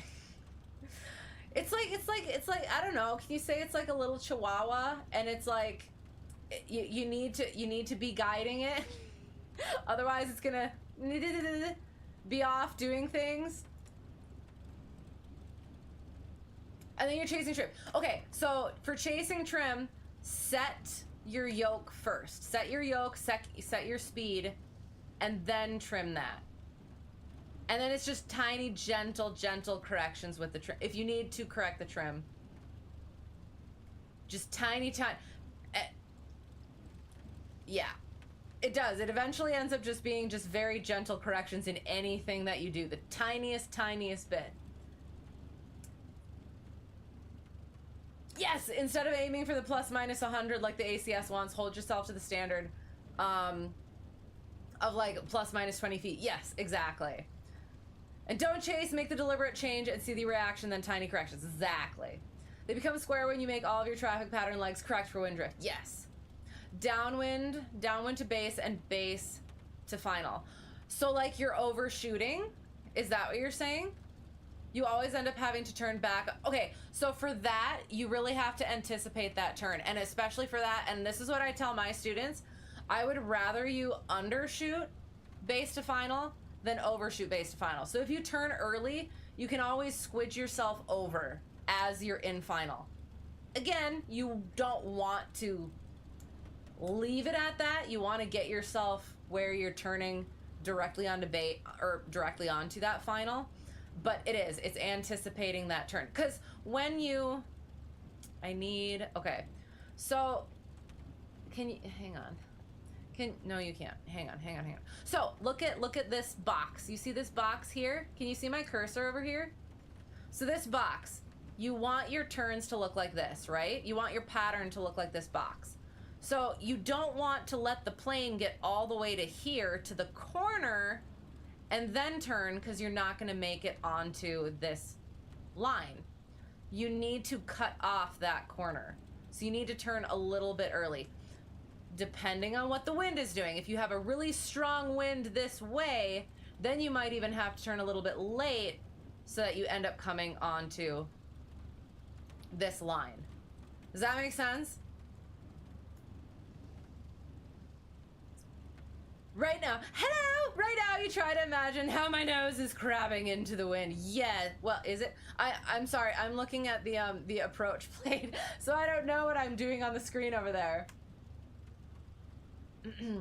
On a positive note, crosswind landings don't bother you. You had to land in a 40-degree crosswind with up to a 17-knot gust the other day. My goodness. Well, that's good. Yes, definitely. Well, and so that's the thing is for your crosswind landings, are you crabbing on final and then crab and kicking it over for the crosswind correction, or are you crosswind correcting all the way? Could also show me this. I could. Well, you know what? We are gonna circle the land, so I could maybe try to do that. We'll see. Cause again, we're sides. Okay, so you side slip down final. Okay.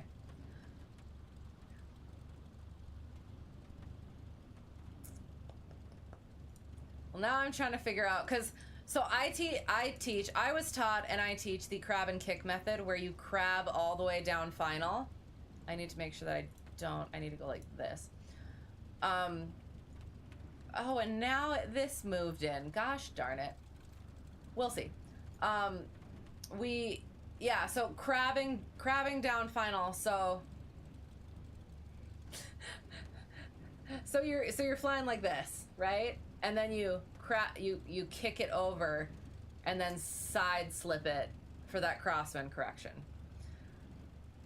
Where the upwind wing is always lower. Okay, sounds good. That's a perfectly fine way of doing it. It is not the way that I teach. But I was gonna use that as an example. If you're crabbing down final, like you know that you can track forward while being like having your nose that way. And is that maybe is it maybe a subconscious thing where you don't want your nose? Well, hang on. No, you said it was the turns themselves. That one is. That's what I think is going to help, is just anticipating those turns. Turn earlier than you think you should, and then if you end up undershooting it, then turn a little later the next time. And then just really work on finding where that spot is, that sweet spot is for that turn. Again, it will depend on the actual conditions, whatever time that you're doing the patterns. Do you know what I mean? So like if a crosswind is coming from the right wing is lowered. Yes, right. Yeah, there's the two methods. It's just doing the crosswind correction all the way down final so that you're always, the fuselage is always parallel with the track. You're heading towards the runway. Or you can just crab all the way down final and then somewhere near the runway, then you get into that side slip. So, good tip. Turn earlier than you think you need. Yes, absolutely. And then it will take some time to like kind of figure out that wind and like different conditions, but again, with like you're cutting off the corner of the box, if that makes sense. You're always going to have a round turn, so you just need to make sure you're not going all the way to where you're supposed to turn. Does that make sense? How do you have a student that just doesn't round out?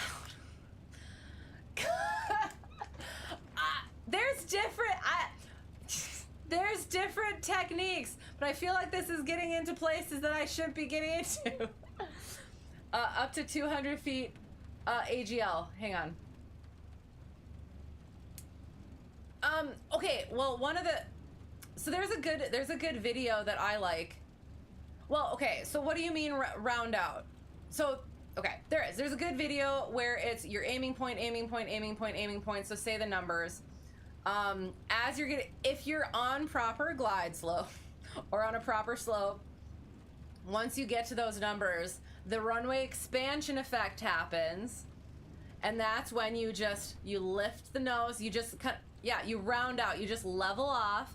Eyes have to transition to the end of the runway. That's a big one. And then you just start flaring. There, that's what I'll say about that one. I'm not sure what you mean about the up to 200 feet AGL. That's what they expect on the flight test. Hello, how's it going? Yes, that's what they expect on the flight test. Right, but hold yourself to a higher standard, and then you'll stay within their standards. You always say circuits are like pancakes. The first one always comes out wonky. Yes, definitely. So like you can do all your crosswind corrections.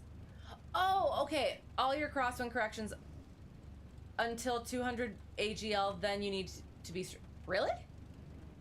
Oh, I never thought of that.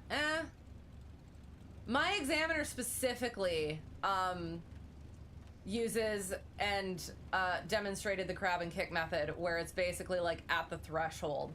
Like once you're about to land, crab and kick it over. Sorry, I keep saying crab and kick it over. You kick it over. So, Rob Machado, yes, is that what? I think that's the exact one that I'm talking about. Had a good one showing you how to use the peripheral vision to see that runway start to expand. Let me see. Yes, please do, because that one's excellent. The other thing is that I like about that video is it also mentions how long it takes to actually land. So once you round out, you're gonna be not floating, but like you're gonna be over the runway for like 7 or 8 seconds, I think it is. So that's something that can be like tricky in the mind of a student, is they think that you're just gonna kind of come in and boom, land that sucker. But no, it's like you're gonna be floating. It's fine. Just let it. Just fly right above that runway and just settle on it. Protect that nose wheel.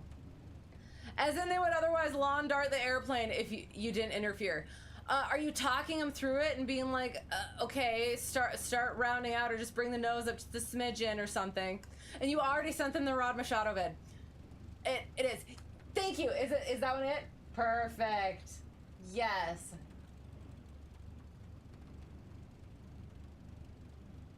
And I will say, I do. I have a student that he's a sport pilot, so I'm just like I've been just kind of helping him with like what's the word? Like theory stuff. Yes, I am pretty sure that is the one. Excellent. Thank you for that. I've been helping him with just kind of like the theory stuff and general stuff. He's gonna have to find a tailwheel aircraft and an instructor who can do that in order to actually do the sport pilot like thing. And it's been a little bit tricky, and I've tried different things, low approaches, tricking them into doing it where like I do their power and they just do the yoke. And that has it, like those things I've tried a variety of things, and it's just not getting to the consistency that I would like and that he would like. So it is. There's a lot of different tricks in the book, and it might depend on how the instructor instructs and how that communication works, and I don't know. In Canada, the examiners will dock you if you bust the 200 feet AGL minimum of being fully configured. Well, you are fully configured. All you gotta do is kick it over. But okay, yes. So different expectations for different countries. So that's interesting to hear. You don't think you've heard of an examiner caring about how you did the crosswind as long as you hold the center line? Right, yeah, and again, different for different places. You just think about not letting the airplane land in ground. Oh yeah, yes, that's another good one. Not letting the airplane land. Just don't let it land, don't let it land, don't let it land until it lands. Best exercise you have is getting them to practice flying a foot off the runway. Fly a stable approach as if you were gonna land, but the game is get as low as you can on center line, crosswind inputs, but fly the length of the runway without touching down. Add power as needed. Then when time to land, pull the power and let it settle. We've tried that stuff. For me, I think I didn't maybe do it right. So I think I need to practice I put it on myself as the instructor. Like, I have to find the way that works for this student. So that's something that I probably have to practice a bit more. And you're saying this as a CFI student, right? Exactly. But no, that's something that I should practice myself, and should have practiced myself as when I was working towards CFI, and not now when I am a CFI. But there's a bunch of different tools, and I don't know. I like to think that one of them at some point will work. You like that way to practice too? Nice. Yes. And sounds like something Jason Miller teaches. Nice. Now throw in a short field landing. That. But don't let it float. Yes, definitely. You did that today, flying tailwheel backseat. First landing was a quadruple bounce. Second landing, you did that trick. Third was a solid wheel touchdown with you as the student. Nice, excellent. Yay. Well, yeah, there you go. There you go. Ah. So that's the one that worked for you. Care about 4 things: stabilized approach, maintaining directional control, aka centerline, landing within a defined distance of the pre-selected touchdown point, and recognition of an unstable approach and being able to go around. And right, and that is the thing. Different for different countries, potentially different for different examiners. You never know. But other than that, yeah. And we have like the ACS, which is like blueprint. Why do I say blueprint? Blueprint for check ride. I don't know. I guess I don't know what you guys have. But yeah, I don't know. In front of chat, you're hereby invited to a flight IRL at your home airport of CYXX. Someday, it will be done. Probably not very soon. I'm sorry, I have to do stuff. But okay, now I have to look at it. I'm pretty sure we probably looked at it before. We've flown over there, haven't we?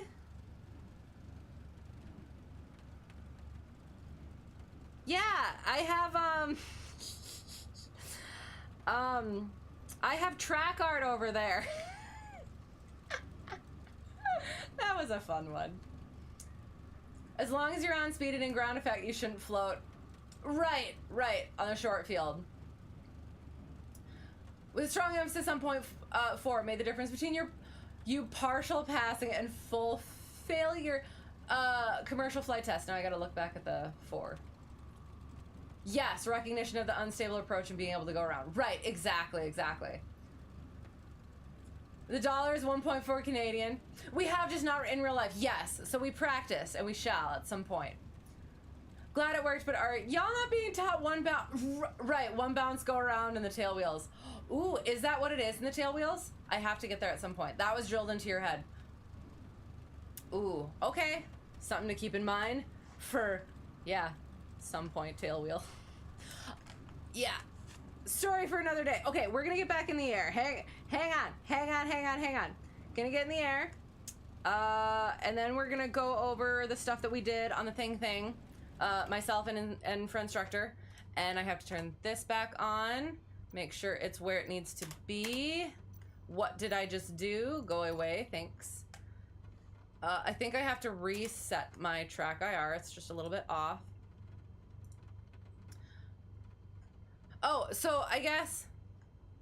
Okay, hang on. Oops. Okay, so I was slightly offset that way. So if I go like that, nope, that was way too far off. So I go like here, and then I go like that, and then I'm like that. Okay, there we go. Maybe, possibly. So, so again, so my sports student, he needs to get, yeah, have access to a tail wheel as well as an instructor who can do tail wheel stuff. So apparently the owner of the 172, well, yeah, he's tail wheel endorsed, as well as well, not we, but there is a tail wheel for rent at the airport. I didn't know about that. So he is potentially going to go fly with Constant Speed 172 owner to get that.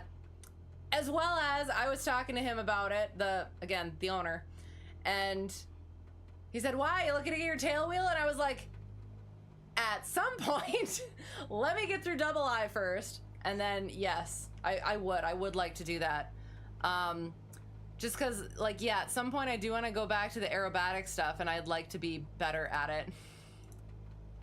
Better at the tail wheel stuff than I was.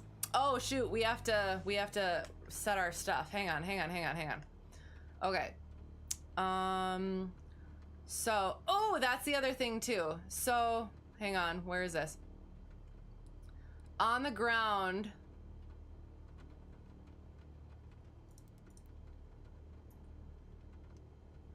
We were gonna put the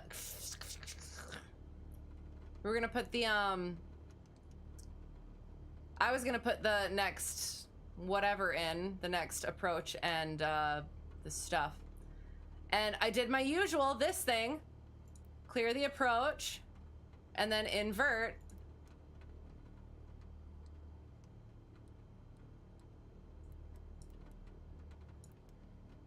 Oh,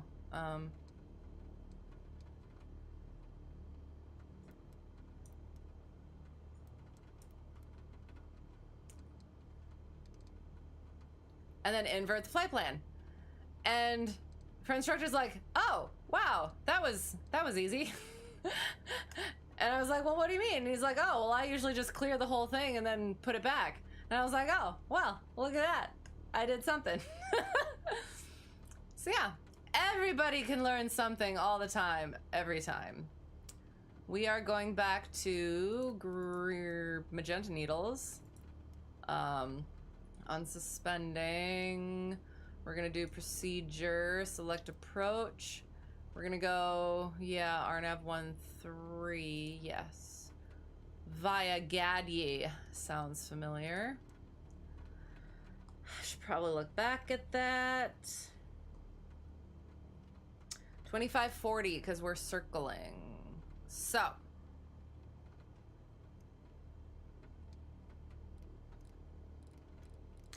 And I say 2540 because we're circling, and the LNAV is the exact same as the circling minimums.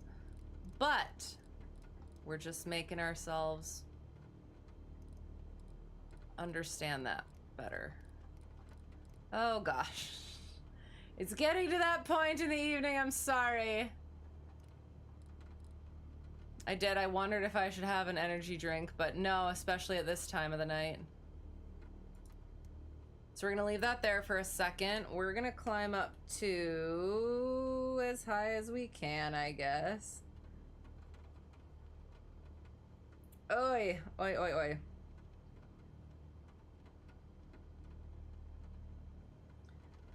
Overcast at 2400. So 2500 should be below that.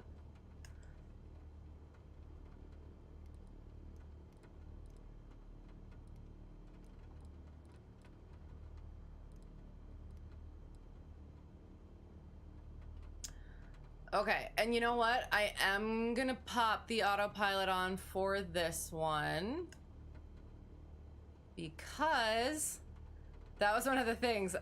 We popped onto the ramp, and then I was trying to like get all the stuff set, and I think he was like, okay, he needs to like be somewhere afterward, and still wanted to get enough like good, what's the word? Good practice stuff in. And so, going like that. No, runway heading is going to be 19 or 5. Should we just go with that? So he's like, oh, well, I'm acting as the student, so you got to give me all the ATC stuff, and I'll be the one taxiing and flying and all that. And I was like, oh, okay, fine. So, I mean, I guess I can't autopilot the taxi. But the point stands.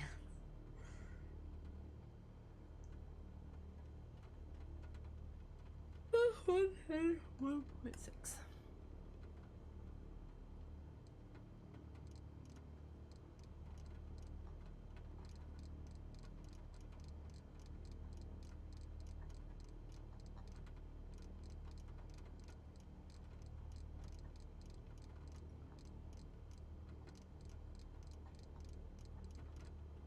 Should have gone the other direction.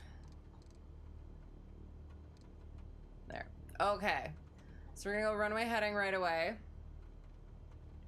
Our flight level change. Ah, don't do that. Gosh darn it. Whatever, it's the standby. We're fine. Flight level change is gonna be 85.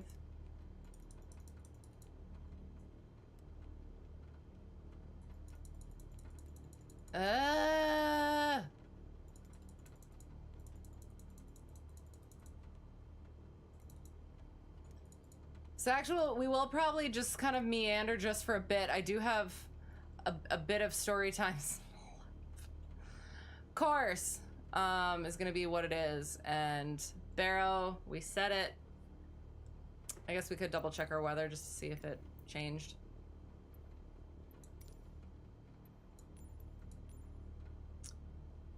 Oh, scattered at 4,700, so we could potentially go a little bit higher. 3008. This is not where we are. What are you doing? There it is. There it is, 2,400. 3012. There. Itchy nose. Itchy nose. Sorry.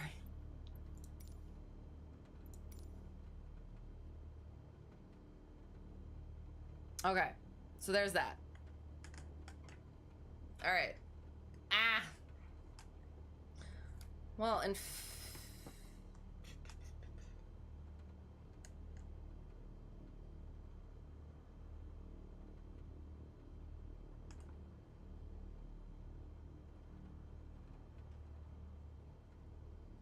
oh, you know what? Oh, jeez. I was gonna say maybe we'll wander.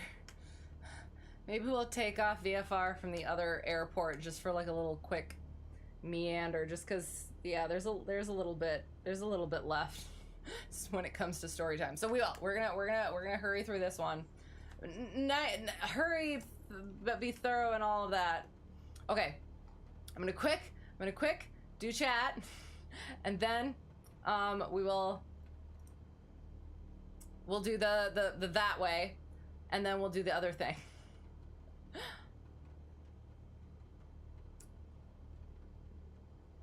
You're only just doing tailwheel now for your instructor rating. Everything before was in the 172, so training for your instructor is learning to teach and learning tailwheel at the same time. Why are you doing CFI the tailwheel? Why? But that's cool, and like being able to do that, those other aircraft is good too.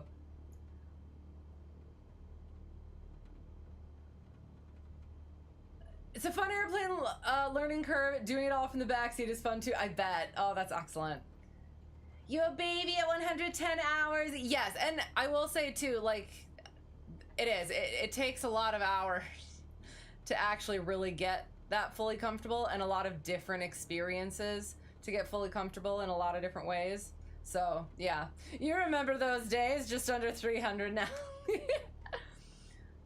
Hoping to do your 300 nautical mile this summer. Nice, that'd be good. Love the Stavry, but man, they can be frustrating to land sometimes. That's good to know. Loves to float. Also good to know. Summer is time, find a friend and go somewhere fun is your advice. Yes. Well, hang on. Oh, yes. Not for the 300 nautical mile, unless you guys do it differently, if that has to be solo. I was gonna say something, but I probably shouldn't. I mean, as long as you don't put it in your logbook that you took somebody. No, shh. I didn't say that. You fly the 180 HP 7 GCAA. I don't know what that one is, but it sounds excellent. Only the interesting destinations are across the Rockies into Alberta. It's interesting if you make it interesting. Your class 1 is a competition. Oh, aerobatics guide too. Yes, after you finish the instructor stuff on your duel today, you had some fun with the plane. Lost the aileron roll virginity. Yes, excellent. Definitely take that time to do that. It's also with the aerobatic stuff, it is. Aerobatics is fun, but also what I did like one lesson aerobatics because I wanted to, and I decided to give myself that gift. And what my instructor for that impressed was that it's not just, ooh, aerobatics for fun. It's also like upset roll and prevention recovery.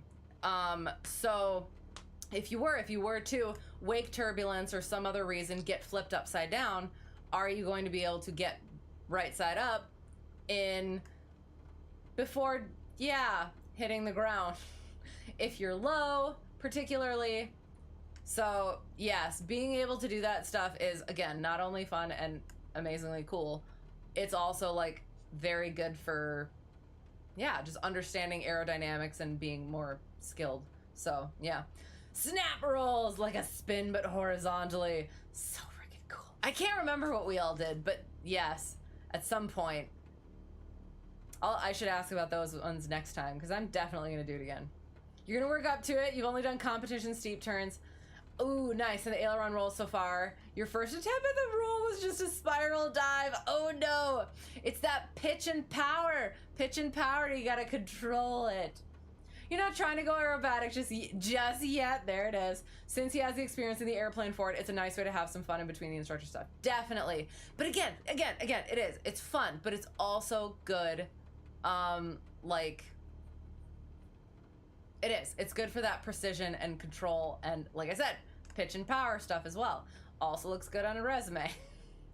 You're about to do a long IFR cross-country. Nice! 141 IFR doesn't have a cross-country requirement, but your syllabus calls for it, which is good. You don't want to just teach to the test, to the check ride. You have to do the stuff, and I think we've talked about this before in here, is like power off 180s, doing spins and stuff like that. I don't do spins for my students, but I will let them get a little bit incipient to kind of, get that little bit of experience. And I do teach the power off 180s, not to commercial standards, but just so that they have an awareness of how to do them. Because again, not on the check ride, not on the test, but it is something that could be a factor in actual flying. So having more stuff than just what's required for the test and doing more stuff than just what's required for the test is also good. Do I use the PFD to program everything in real life? You always use the MFD FPL page, flight plan page. Menus are way bigger and easier to work with. I don't use the G1000s in real life because I don't have access to such a plane. So I don't use these things the way that I probably should. I think I have tried doing the MFD one and it just kind of ticked me off for some reason. It was, again, probably operator error. So at some point I should probably work on that. One thing you're most proud of is the fact you didn't do any of the PPL test maneuvers since 2022 and somehow you were able to pull it off. You should always be practicing. But yes, that is, like, you are going to have some of that rust, but it is nice to know that, you can do it. Cause here's the other thing. You've still been flying, correct? All of those maneuvers, in some way, you are practicing at all times. Well, not at all times, but throughout your flying. Because that's what we're practicing, is we're practicing normal flying, just in a condensed thing. So, I don't know, I'm just saying. In a currency check flight, right, yes. 'Tis like riding a bike, nicely done, yes. Precautionary forced approach, or I can't say that word, but oh no! But oh well, practice. Power off 180s are still the bane of your existence, they get better, yes. Get good at slipping and be better at, like, be more concerned, well, not concerned, but try to be higher than lower. Because you can always slip to the, well, not always slip to the landing, but it's a lot easier to slip to the landing than to try and give yourself extra altitude. Yeah, but you think at 110 hours you could do circuits that are sharp percent. I would have, I would have to look back if I could to see how bean-shaped mine were. So it is. It's everybody's got their own journeys. And if that is something that you're really particular about and you take the time for, like that is, just really focus on that stuff, and that's all it's gonna take is you just gotta practice and always be aware of it. And then yeah, it's just building that muscle. Eye-opening. Aerobatics really requires a deeper understanding of the fundamentals, aerodynamics, energy management, yes, etc. Learned a lot just by doing that so far. Yes, exactly. Good. Not planned so far, potentially the future. They don't test spins in PPL, but you spend a whole lesson on them. Interesting. Okay. Yeah. And that's the thing is like, yeah, since we do, like for ours specifically, we have to have spin awareness. So you need to like be able to explain, okay, if I were to get into a spin, how would I get out of it? And then since we are doing it in the 150 for my students, it kind of likes to break one way or the other. So they kind of just do need to be able to like recover from that incipient thing. So yeah, but no, again, definitely like the testing, it's one thing to do it for the test, but it's the other thing to like actually be able to fly safely. And one of my things is like, okay, if they can fly safely, like they should be able to pass the test, kind of. So like if they can, I don't know, like yeah, like steep turns or ground reference maneuvers or stalls or whatever. Yeah, knowing how to do it and then just being able to do it, and then yeah, should just be demonstrating, right?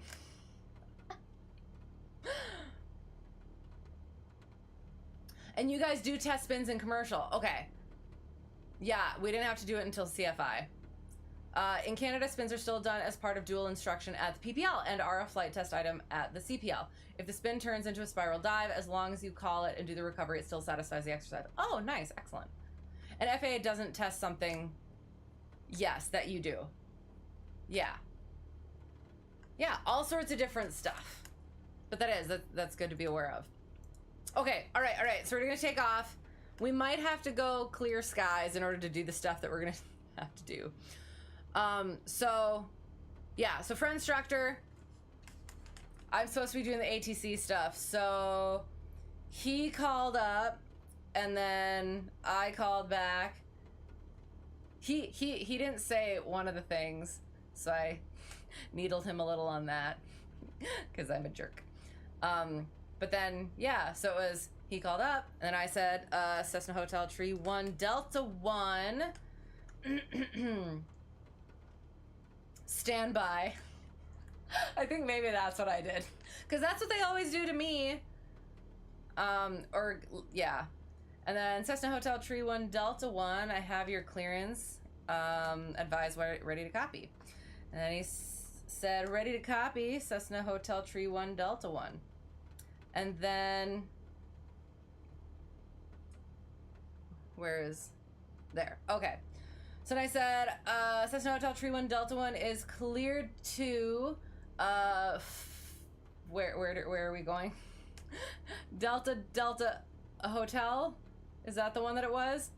Via, direct, climb, maintain 3000, departure frequency 122.9, or is that what it is here? Squawk 1200. Void if not off in 10 minutes. Advise with intentions no later than 15 minutes. If advise with intentions if you're not taken off before 15 minutes. Time now, and then I made something up for the Zulu time. And so he read it back, and then Cessna Hotel Tree 1 Delta 1, readback is correct, release for departure, have a good flight. And then switch frequencies, and then he made the call and got to see whether or not he was actually able to fly a small plane after being in the jet. What am I doing? I put my parking brake on earlier, didn't I? Oops. Okay. Taking off. Approaching runway 19. Entered runway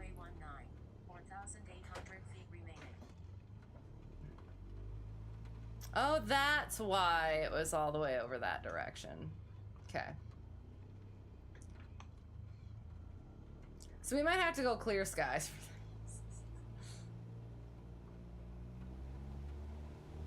We shall see.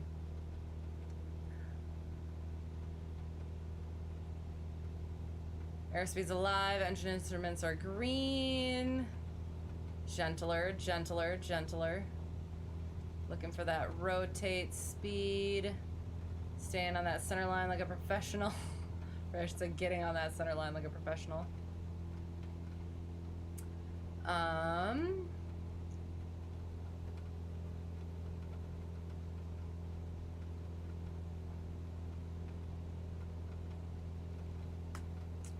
Alright, so I'm gonna put the autopilot on. Because then he was flying. So then he called me up, and then I said, oh, I guess I am on heading, but that's okay. We will. Heading is okay.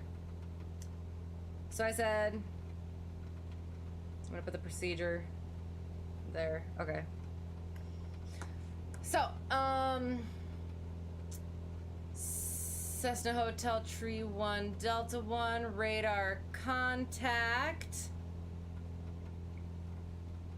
1.5 miles south of Glens Falls Airport. And altimeter 3012. Then he says 3012, Cessna Hotel Tree 1 Delta 1. From that point, then we were gonna go and get to a, what's it called? A point for cross-country time. And then after that, I was supposed to demonstrate, or I was supposed to teach unusual attitudes. So basically it was just, all right, so for an unusual attitude, or unusual attitudes are things that we could get into. So in getting into IMC,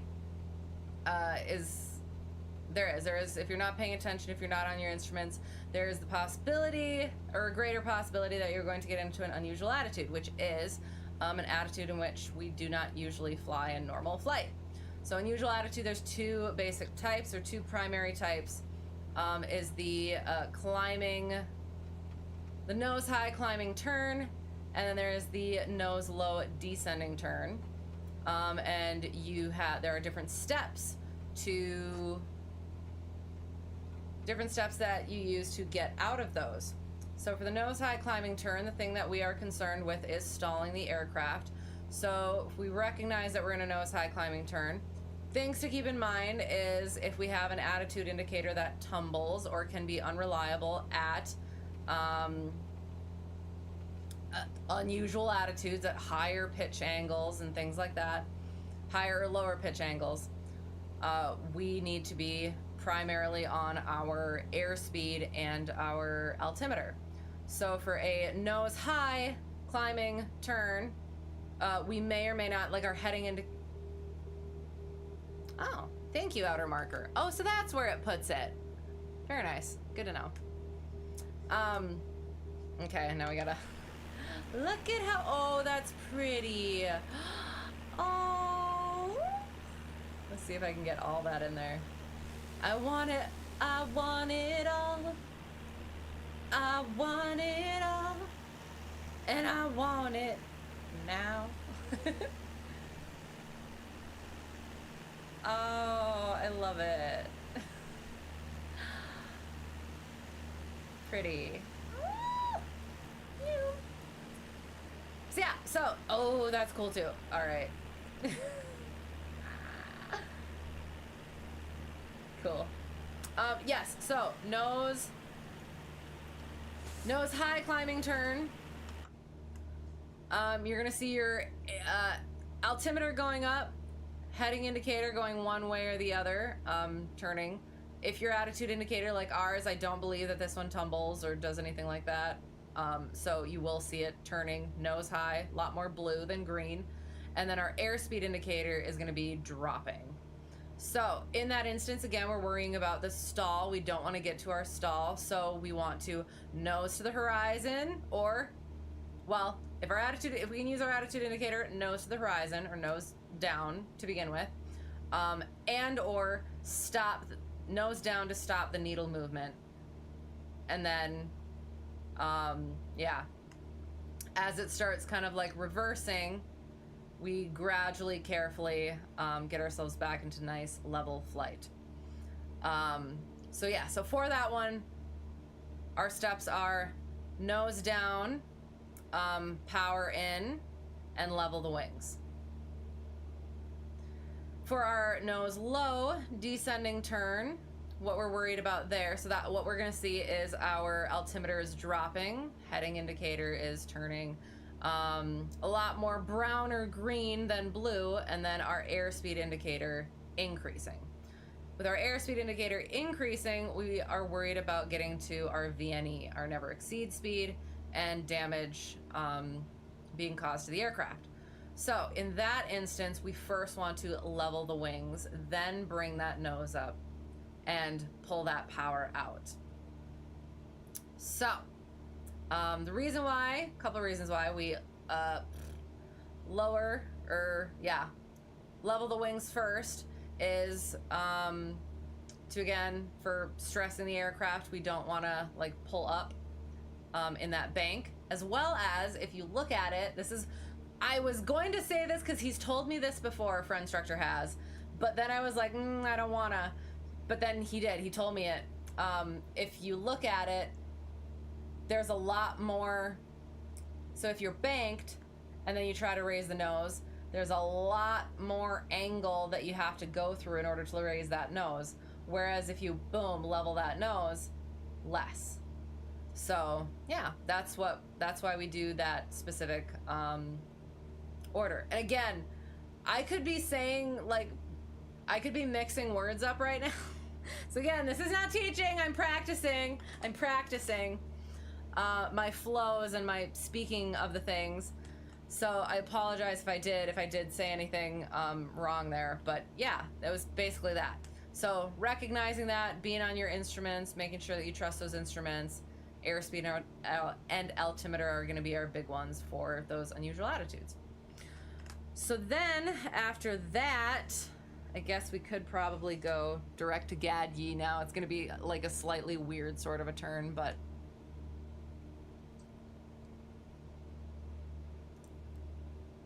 and now we're gonna nav mode.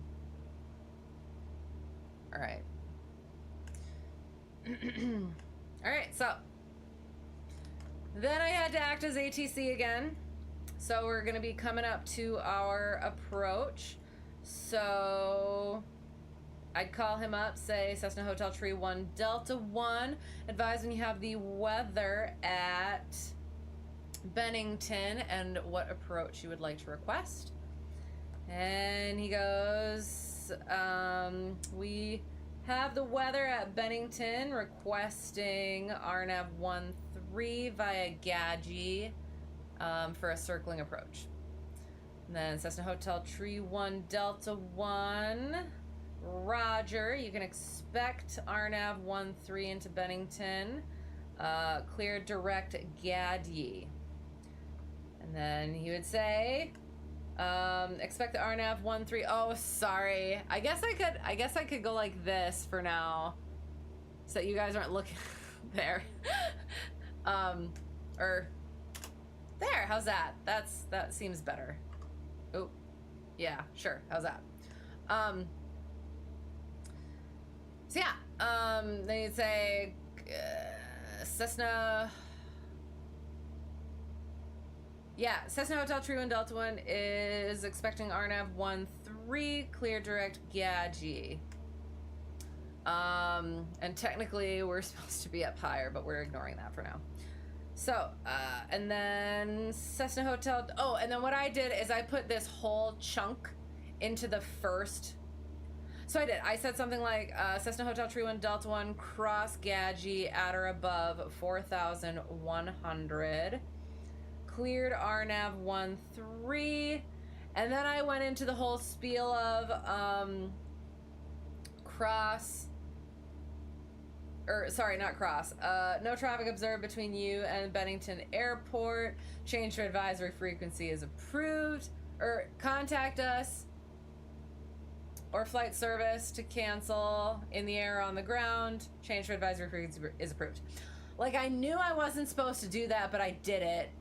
And then he did. He, like, read the stuff back, and then he's like, so they're probably gonna put that into 2 separate ones. And I was like, okay, yeah, I kind of thought so, but so, like, what he said, sort of rule-ish of thumb, is like, I think he said, like, 3 or more pieces, they'll split it into 2. So it would be like, for now, cross Gadji at or above 4,100, cleared RNAV 13. Then, so he could read back, cross Gadji at or above 4,100, cleared RNAV 13. And then at some point, and then he mentioned that the flights that he's done, sometimes, like, he's not cleared to, like, cleared for the approach itself, like, until the final approach fix. Like, it would be like, follow the localizer in or something rather than cleared for the approach, sort of a thing. So yeah, so different things like that. So then, I should actually, like, what is the, so 2,800, so we should at least probably get, well,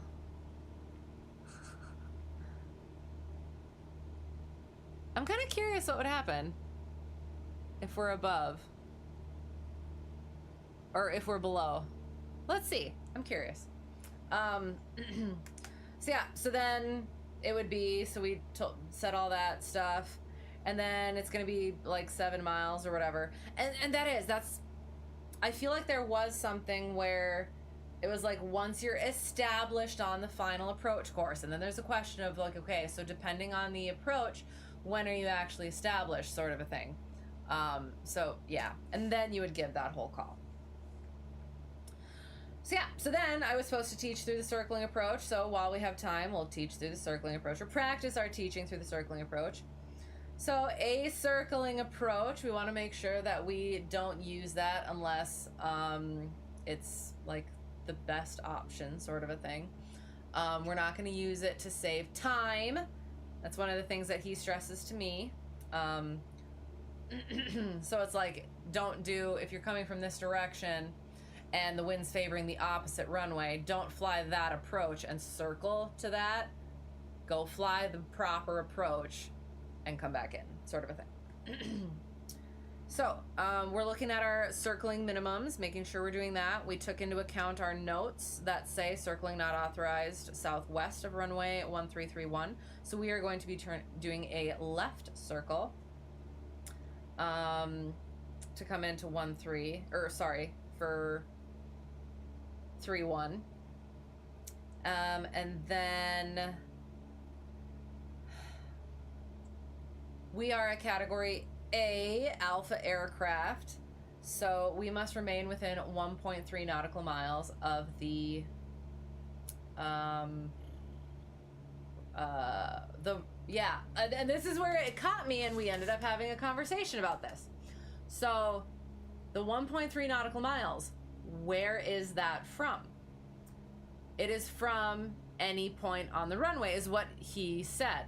And I'll have to like double check this because this kind of blew my mind. And he continued to say that like he'd be over in, like, where is it? Over in Denver, I think is what he said. And then there's all of these like other runways nearby.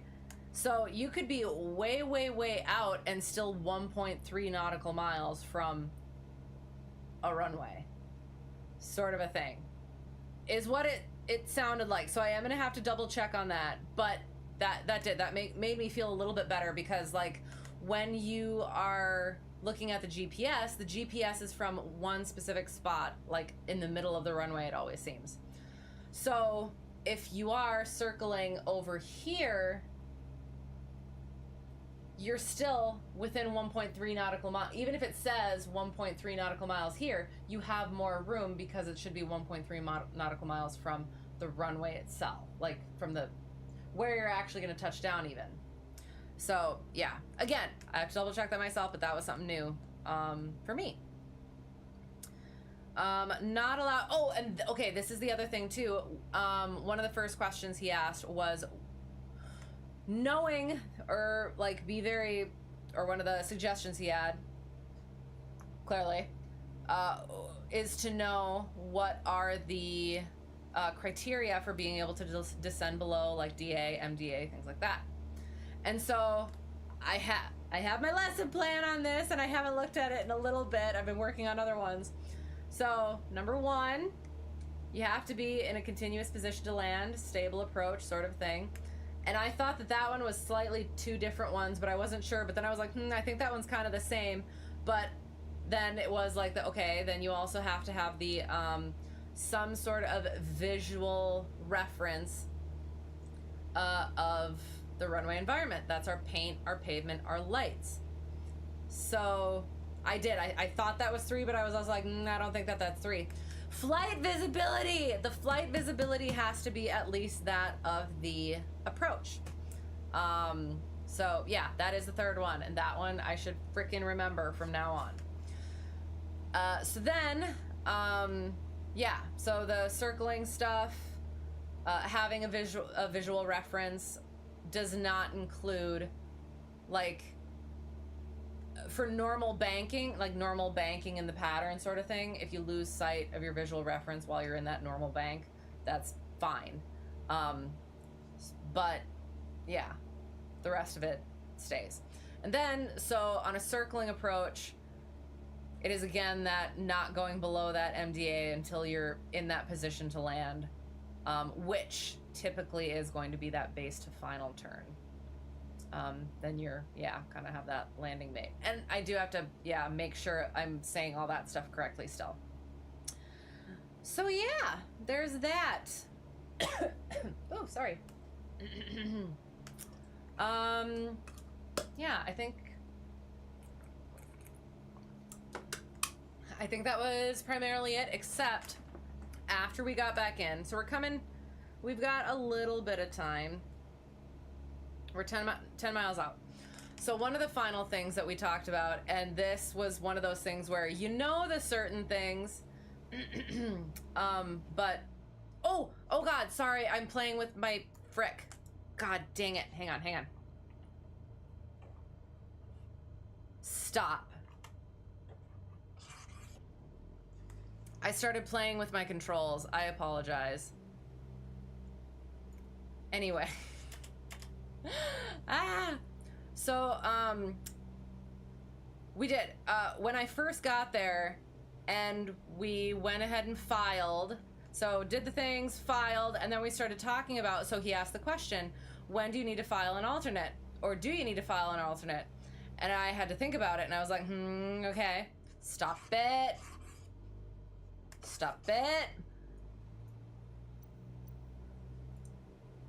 And I was like, okay, hang on. There was something. Okay. So I was like, it's either the 1, 2, 3 rule, or it's like the 802 and the 602. So the 802 and 602 is if you do have to file an alternate, and then what approach that, like whatever approach you're doing, you have to have that much. So it's the 1, 2, 3 rule. If 1 hour before or after your estimated time of arrival, the weather has to be at least 2,000 foot ceiling and 3 statute miles of visibility, at least, for both of those. And that was the thing, is I was like, well, wait, words I can't say because I'm a lady. Because I was like, I didn't file an alternate. Was I supposed to file an alternate for this flight? Because it was like we were just hop, skipping, and jumping, and it was like it could be VFR if we wanted it to, but I didn't file an alternate for this marginal flight. And so he pointed to the TAF, and the TAF was above those when I had filed for the 1 hour and everything. So it was like, okay, so that's what we got to look at. And again, that was one of those things where it was like, again, I know these things, but when does it actually come into play, and how does it actually come into play? Getting that practical application experience down. So yeah, that freaked me out. I was just like, oh my god, I just filed an illegal flight plan. Oh my god. No, I didn't. And it was like, are they really? Oh, the other thing he said is like, you could go ahead and amend it, but like they're actually not even gonna see it because it's like on a separate thing. So I don't know. So yeah, god dang it. So yeah, I think that's about it. And then we talked about some other stuff, which I have to still get into. Frick. We do. We have some story times left, including some still on this day. So okay, I will come back to chat. I'm gonna try to properly fly this thing. What am I doing? So F9. Can you stop it? Oh, we're actually in like IMC and stuff, so that's cool. Can you not? So coming up on our FAF, 2,500. Our glide slope is in view and active. We checked our weather, did we? No, we didn't. Let's check. I mean, yes, we did.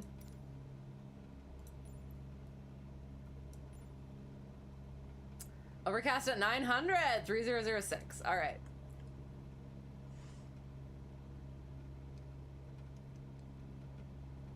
Ooh, we're lower. There.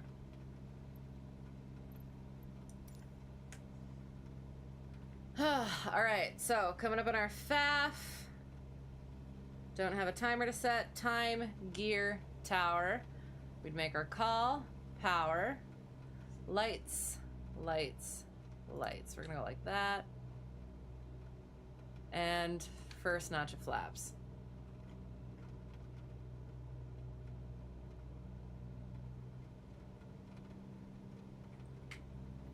Oh, I'm supposed to click the autopilot off. Okay, hang on. Oh, well, and I guess... Are we even going to be able to do this one? Our circling approach?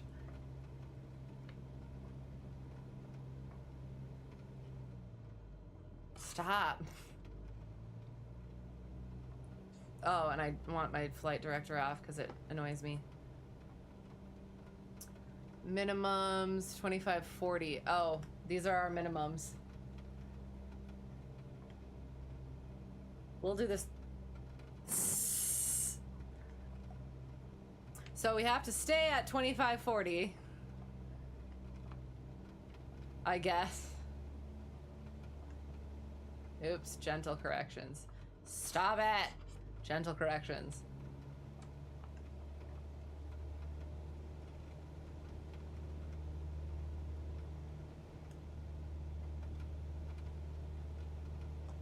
Missed approach.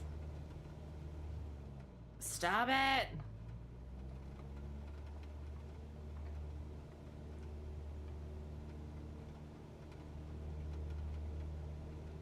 So 2540.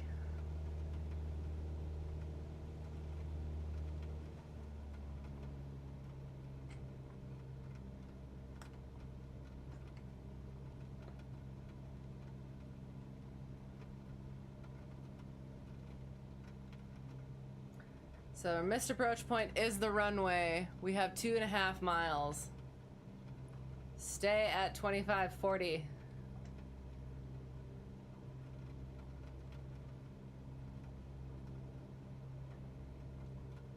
Can be down a little bit more.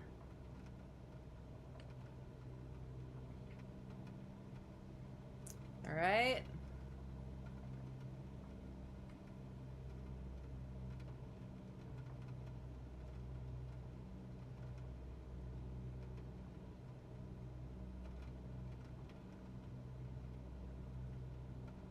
All right, we're kind of breaking out.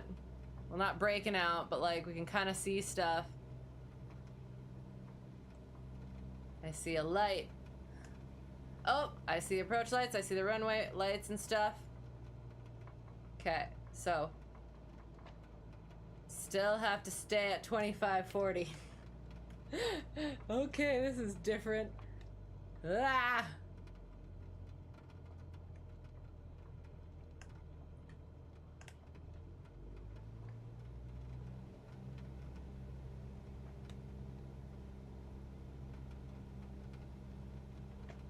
Staying within 1.3 nautical miles of the runway itself.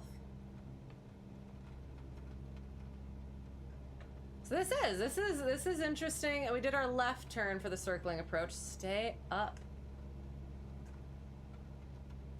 This is good experience for like actually seeing how this stuff would work. It is not. Stop it. It is not fun. This is not fun. I would not want to be doing a circling approach in these conditions, and that is why you don't use the circling approach in these conditions. Stop it.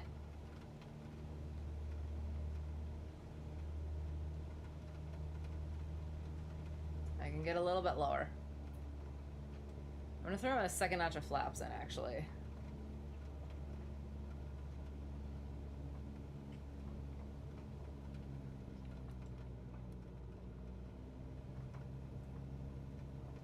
All right.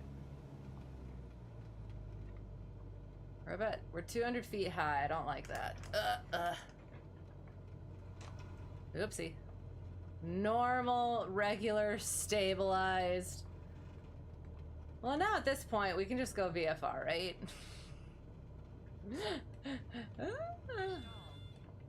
Noom. All right. So we're gonna actually not do that yet. Hang on.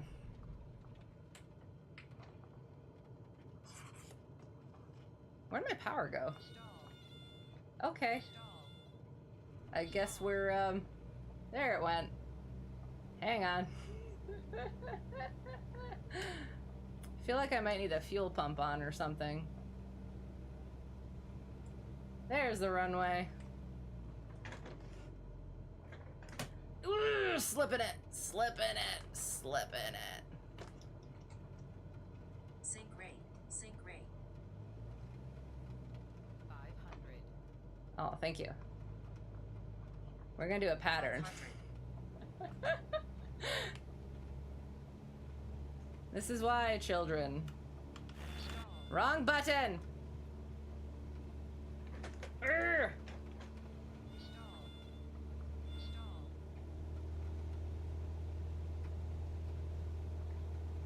This is why we don't do circling approaches in these conditions, children. Stop it!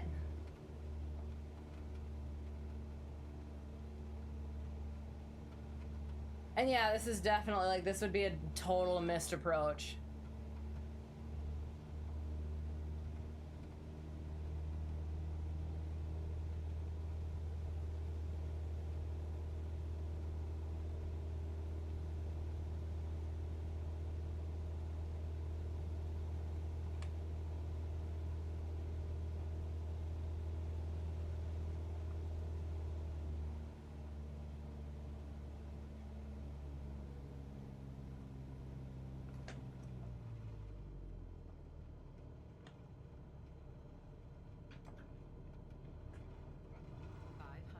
Short final runway, sync rate, sync rate.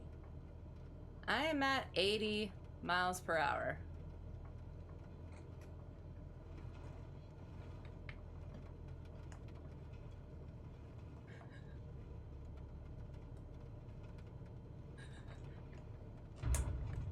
My rudders are stuck on my table. There, we made. That is not what we do.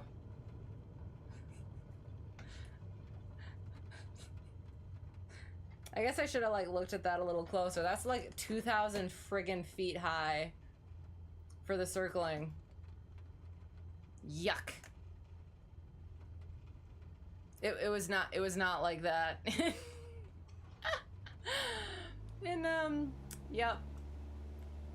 When I did it in real life, it was much easier than that. Well, actually, all right. So, hang on. Okay. So we're gonna throw on nice weather. There we go. We're just gonna put our flight director on. We're gonna go heading mode. Flight level change, we'll go to...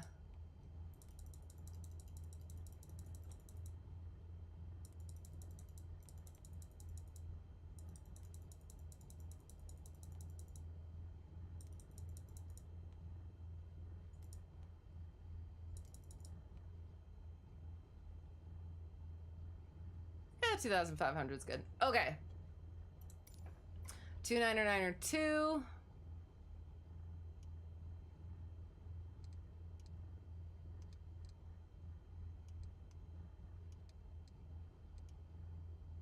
All right. I guess I'll back taxi just a smidgen. Or I could just do a short field so we can get up in the air. Yeah, we'll be good. My stuff's good.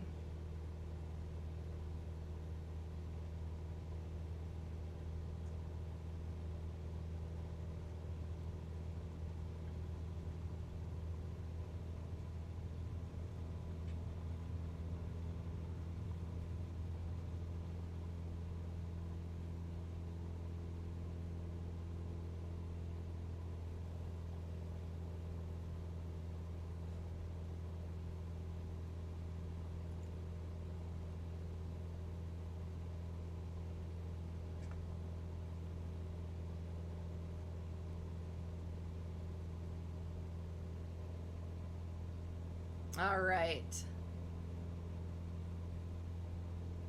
I think we're good for now, I hope.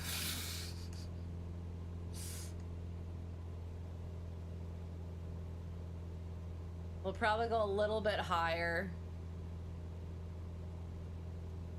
It would probably be a good idea. Just to be safe around here. Okay. Sorry. I'll take that approach off the screen there. Oh, I don't have to do that. I can just go like this. So yeah,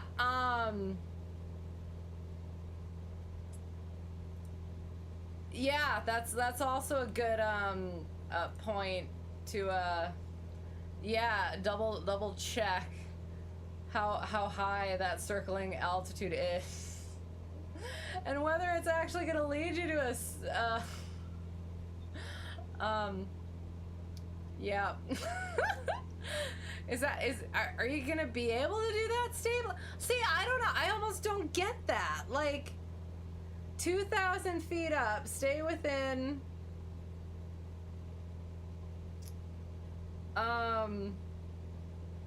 Yeah, stay within 1.3 nautical miles. Yeah, okay.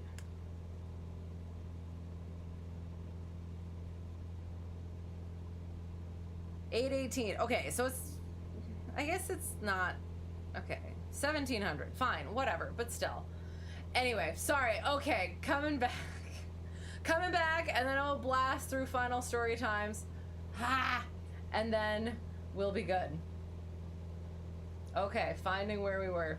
Sorry, my eyes are losing it. Your worst IFR radio work will always be the time you were flight simming in the 737 and hopped in the Baron for an IRL IFR across country. God, the embarrassment when you accidentally said WestJet as your call sign to Toronto Center twice. This pleases me greatly. Oh my goodness, I love it. And I do. I'm sure they're used to it at this point, but I'm sure it still gets a chuckle out of them. Or if you're in VFR and looking down at the chart, right? Just look at what the ASI is doing. Are you talking about the was that back when we were talking about unusual attitudes? I guess yes, we've gone through some stuff since. I'm sorry. Yes, basically. But it for the that's one of the things for doing the instructor stuff is it's kind of like writing, okay? I just came up with this analogy. So in writing, for writing a character, you have to know more about that character than the audience does. You don't have to like say everything about it just so that it characterizes them properly. So for instruction, you also have to know more than your students. You don't have to tell them everything, but it will still, knowing all that stuff will still affect how you instruct that certain topic. So yes, maybe I might like practicing that like you do. You put all those pieces. It's the altimeter and the airspeed indicator. Well, yeah, it's the altimeter and the airspeed indicator primarily. However, I'm also practicing like all the other stuff that is going on with that. So yes, sticking like for the first part of it, yeah, it would be like airspeed, altimeter, just keep with that. But yeah, also doing the other stuff. Yes, not instruction, not instruction. Every time circling approaches are mentioned here, it always becomes a discussion that ends with, but circling is how you turn into a pretty speck in the mountain, so yeah, if you can avoid it, avoid it. Right, exactly, exactly. Like there's sometimes, if it's like the only approach there, or like if there's only one approach and it's not favoring the weathered runway, then you kind of have to. Or if that particular runway is closed, you can still do the approach into it, but then you just have to circle to the, can you freaking not? You have to circle to the other, like to the non-closed runway. Oh, I'm supposed to like turn my heading and stuff every once in a while.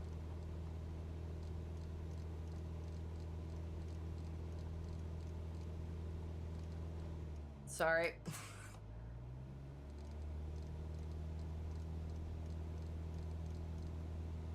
There.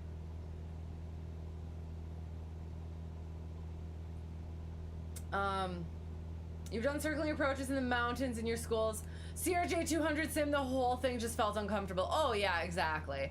It's like, it is. It's a pattern, but it's so much tighter that, like, yeah, it's just, no.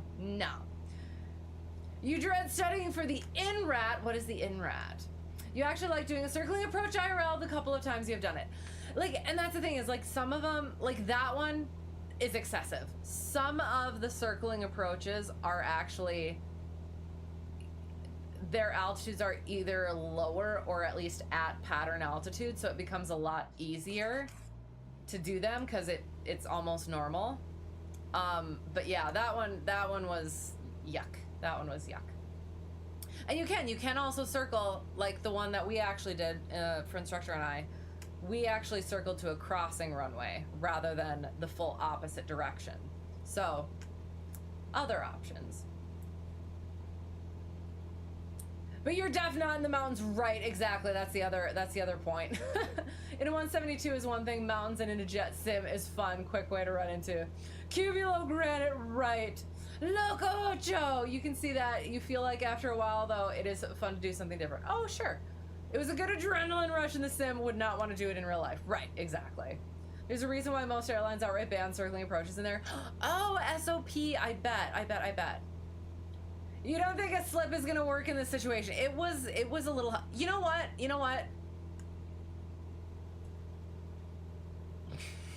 It was probably a little high for like for an IRL slip, but I am much better at slips in the sim. I am not that capable of doing slips in the sim, so like it ticks me off every time because I definitely can lose a lot more altitude than I do. And a lot more controlled like than I do in here, but kisses the ground right. Circling mins are just get you within sight of the airport environment without hitting something. Once you have positive visual contact, you can descend below the MDA maneuver visually as if you were VFR at your own discretion. For the circling approach you did in the CRJ 200, it was a circling online approach, and even though it would lead you in for a nice straight-in landing, the MDA wouldn't make it stable. Right, okay, sure. I feel like that does not sound correct though. So the way we had to fly it was go down to the MDA, call the field environment in sight, then maneuver to join a circuit for that same runway just to give yourself track miles to lose altitude. Again, in the mountains. Okay, gets your heart rate up. Okay, hang on. I have to look. I have the regulations, and again, I guess this is for America. So keep that in mind.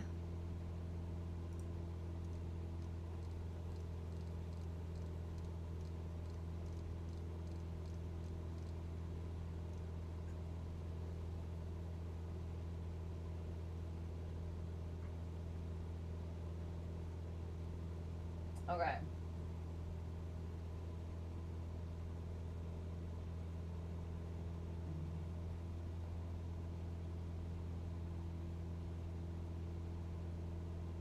Okay.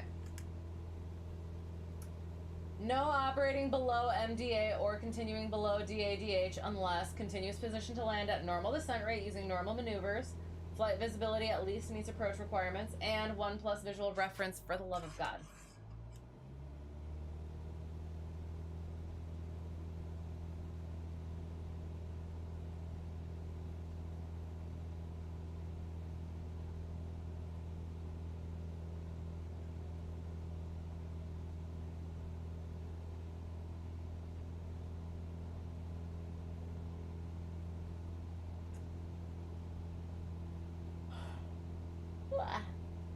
I'm gonna have to look at that one again then.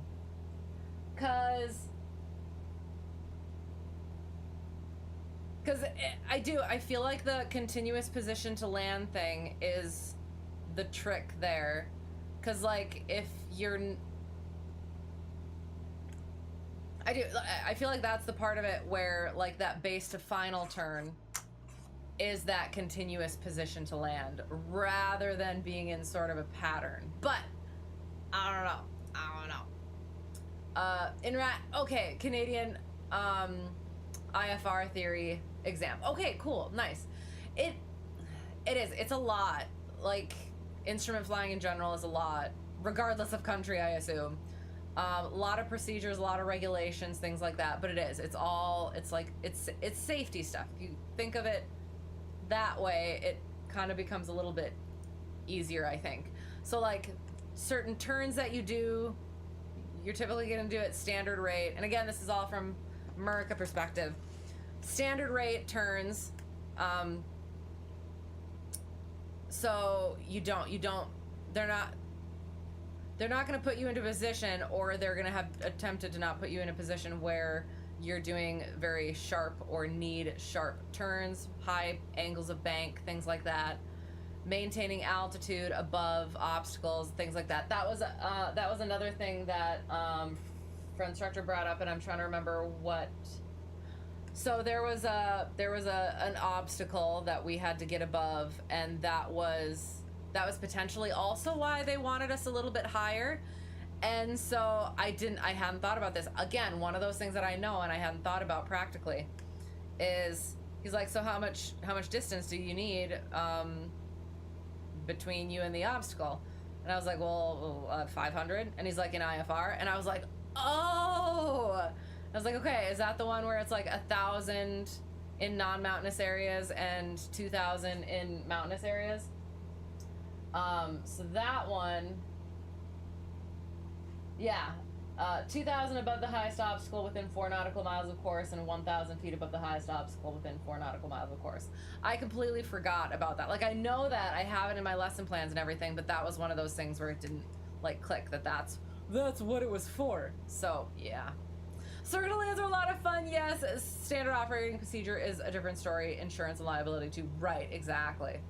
You feel like the sim doesn't really do a good job at how fast you can drop in real life. Right, exactly, because you're literally just like making that, you're turning that plane into a sail and just whoosh, all that drag that you can put in there.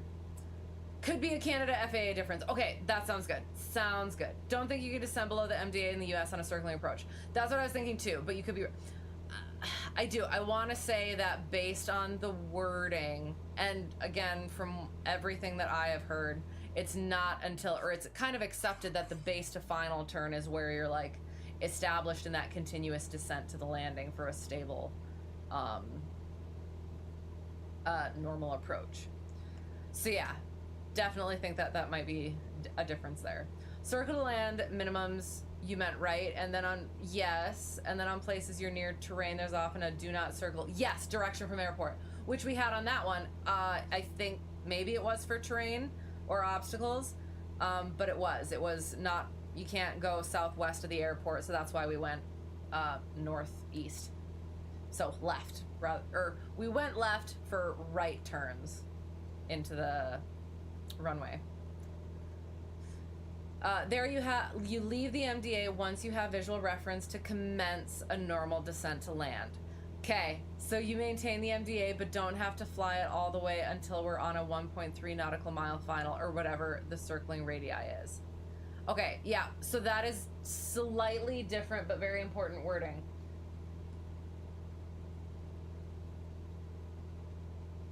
And let me just read it one more time to make sure. Well, okay, so you leave the MDA once you have visual reference to commence a normal descent to land. And I guess that's the thing is, I think that you could argue or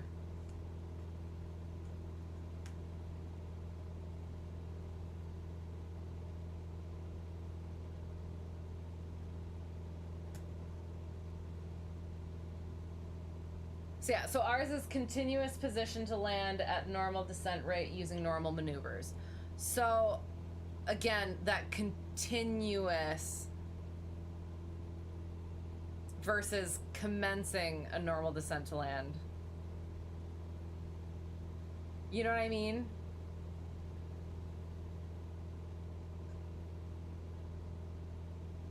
Otherwise, every single approach from circling MDA would just be incredibly unstable.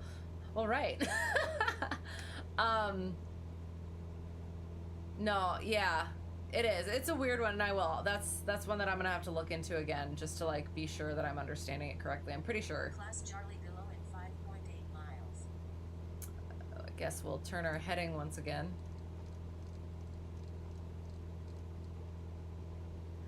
And some airports have the new expanded radius. That's right. Yeah.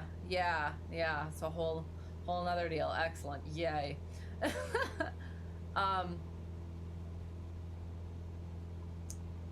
Still can't believe that isn't standard in FAA. I mean, there was a reason for why they did things like then, and now, yeah, and now they've changed it, I guess. Get caught in the trap of trying to fly in that super tight circling radius, even though you are VFR. If you are VFR, use those good old eyeballs that work so well for you as a PPL and just fly the damn airplane. Right, but, and I mean, and that is like the whole question of like nobody's gonna know, they're gonna know, but. And like even like once you break out, and if you're, I don't know, there's different situations that you would not want to do that, is the thing. If you don't quite have the visibility, or not, I mean, if you have a lower visibility but still visibility for the approach, or if the ceilings are not like solid, you could go back into that sort of, into that soup. Why are you little? Into that soup, and then all of a sudden, if you're below that, then there's no guarantee for that clearance, right? So, like, it is. Again, getting below a nice high ceiling is one thing. Being, hello! Can you, gosh darn it. What up? I don't know if it is a friend or just somebody else in the area, but hello. But yeah, so different scenarios for like they are for the worst case scenario. You're hopefully not going to be doing the worst case scenario, but yeah, that sort of thing. 300-foot clearance from obstacles on the expanded. Okay, excellent.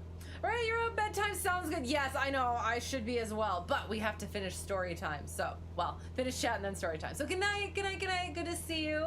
Happy to have you. Hopefully next time as well. Sounds like something worth clarifying with the instructor. You're gonna do the same on your end in Mapleland after this convo. I do. The thing is like we had this absolutely specific conversation about this. So, and those were the exact words.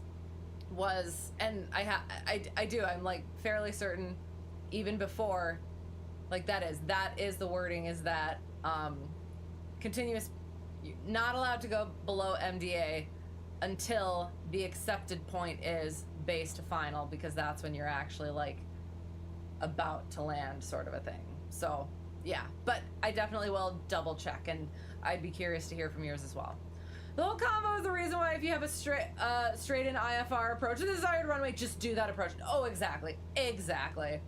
You said loco, when I mess with my mixture, it is what you call the crazy. Oh, okay, got you. Yes, got you. It is. I think I knocked the thing, and now it's just deciding when and where it wants to cut the mixture. So that's awesome.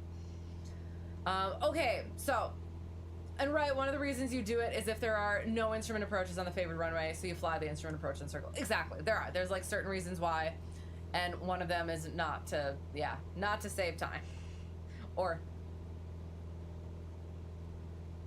Yeah, I said it. It says it expresses what I want, but it sounds like it doesn't. So, but I don't know. Anyway, okay. So, okay. So, story time before. So again, I was supposed to take the 172 because, yeah, that's what I'm going to be using for my double I stuff and instrument instruction. So why was I there? I was at the airport, yes, for my students, my new students' paperwork. And so I decided to just go take a look at the plane, just make sure it was all good. It was not all good. It was going to need a little maintenance, so I was not going to be able to take it. And so I was frustrated, and I had talked to hello. Oh no, are we in a TFR? We're getting intercepted. Oh no.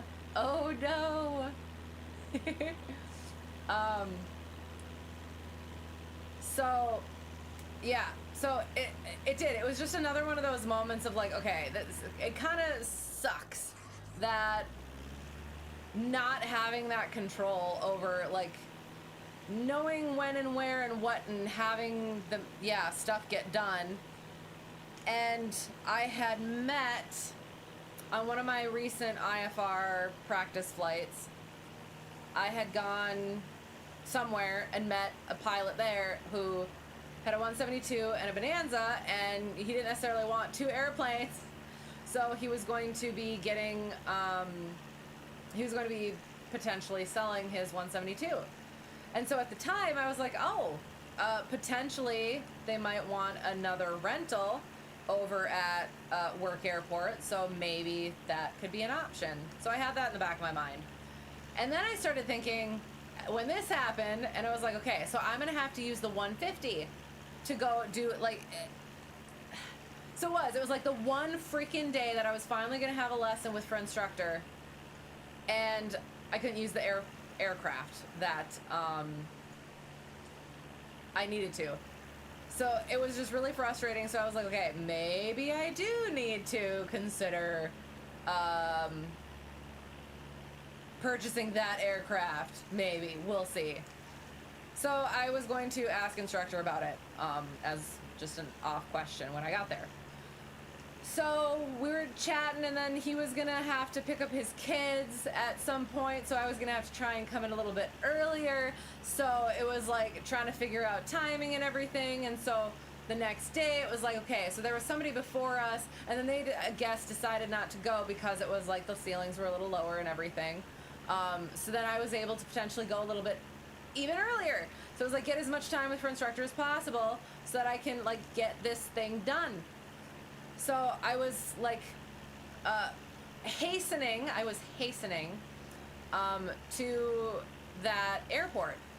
And so I took off, and I was gonna do a practice RNAV approach into the airport, so I wouldn't have to, do a pattern or anything. And so I had another thought. I was like, I should check the NOTAMs. You should just always check the NOTAMs right before going to an airport. And I checked the NOTAMs, and it said that there was like work being done on the airport. It did not say closed. It said that there was work being done. I was like, that sounds a little suspect. But like I said, it didn't say closed. So I was gonna get myself closer and see what's going on and still kind of plan for that. And I was getting closer and I made a call, and all of a sudden I get a call back that says, hey, whatever it was like, we're doing work on the runway. You know the runway's closed. And I was like, the NOTAM did not say closed. However, I asked, is the grass runway open? Because it had a grass crossing runway. And so, and he's like, yeah, it is. And I was like, okay. So then I had the question too. The runway that's getting work done on it, crossing the grass runway, am I also supposed to avoid that when landing on the grass runway? You know what I mean? It's like, if there's people on the runway, obviously. So I did. I went over that runway and did a very short landing. So that was fun. So I had to like maneuver that. And after I landed, I looked at my phone and I had a text from instructor. He's like, did you see the NOTAM? And I was like, yeah, I'm on the grass. Now how do I get out of here?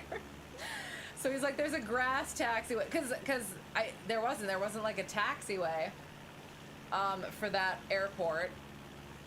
But apparently there's a grass taxiway. So I had to like back taxi on the grass runway and then find the grass taxiway beside the runway so that I wouldn't be interfering with their stuff. So that was fun. And then I get in there and then we do all of that stuff. And then when we were gonna take off, we were planning to take off on the grass runway, and I think we did anyway. No, we didn't. They actually called us. They had the walkie-talkies or the comms, the radios. And they're like, hey, so you can actually go and take off on that runway because that's what the wind is favoring. So we did. We worked with the worker people. And I felt so bad because it was like they were doing good stuff on the runway, and it was like, we're just over here interfering. But they were super nice about it, and we did. We were able to take off, then go do our flight, come back in, and then we did. We came in on that runway, and then we circled to the grass. Did we do the grass runway? We planned to, at least. I don't remember which one we actually landed on. So, yeah. And then I was going to... He forgot his headset case in the plane. So I had to put that over at work airport for him, and he's on a trip right now, so he's had to use a spare one. So then I took off and went and just bobbled around places. And then it got me thinking. I was like, okay, so I fueled up beforehand, and then... For fuel requirements, for a pop-up IFR, are those the same? I haven't actually asked that question or looked into that answer to that question. So, that was just one of my things that it came up. Like if I wanted to get a pop-up IFR to go back into the clouds, I stayed below just to kind of like chill out a little bit. But if I had wanted to do a pop-up IFR, would I need like that extra sort of a thing, or is that different? I don't know. I would feel like it'd be somewhat the same or similar, but yeah, I stayed right around like my work airport, so it was fine. And decided not to do the pop-up IFR anyway. Okay, so then after that,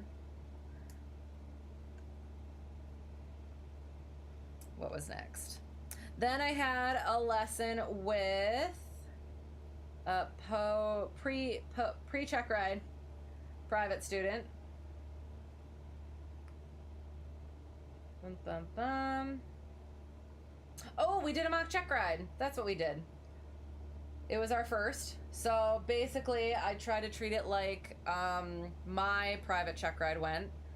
So I had him take off and start heading in a direction. I tried to use our long cross country, so the one that he had made a navlog for, so that he could like look back on it. But it didn't work out quite the way that I wanted it to. And I had wanted to, because like that airport that I had just been to was in that way.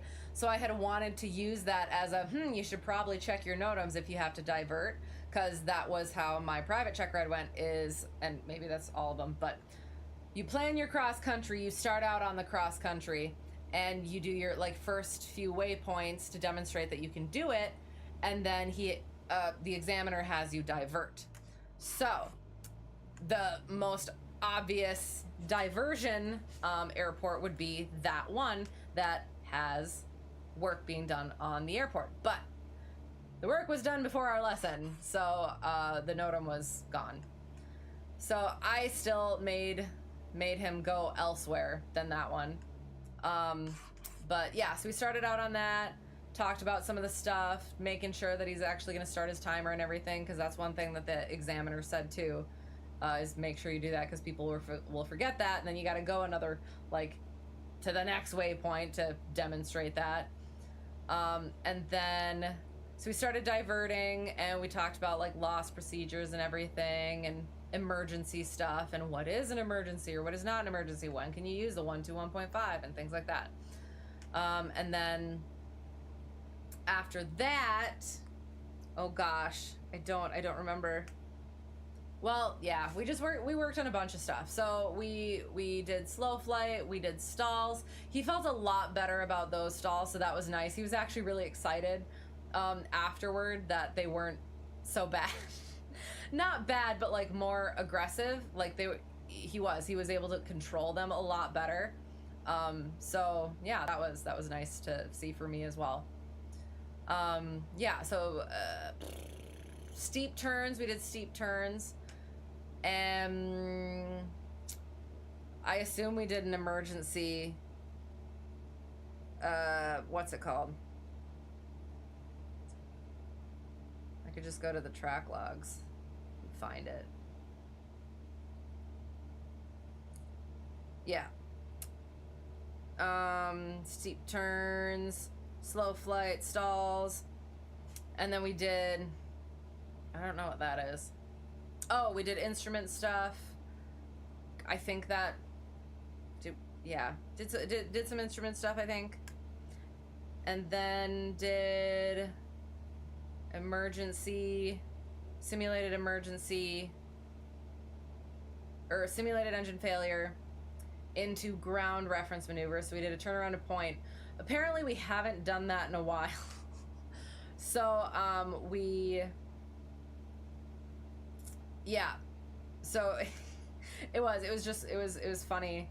He picked just kind of a clump of buildings sort of thing, and there was like a perfectly good intersection just like a little bit further down.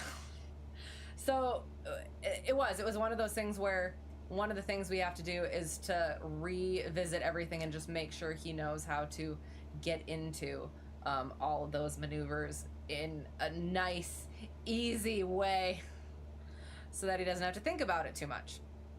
And then we came back in and did,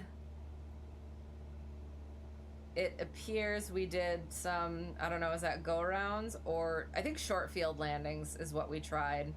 And it was the opposite direction of the runway that we usually do, so that made it a little bit trickier, I think, but it was just demonstrating how, yeah, just practice some more. All right, excellent. Next. So then,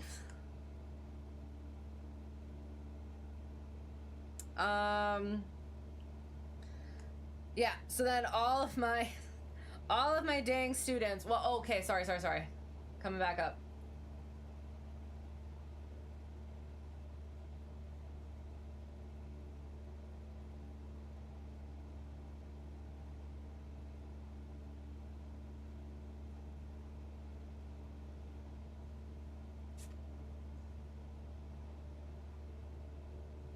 Right, or we have a circling only approach with no straight in minima, which they love to publish in Canada. Land at airports to see airline traffic. Oh no, you do it to save time. No, absolutely not.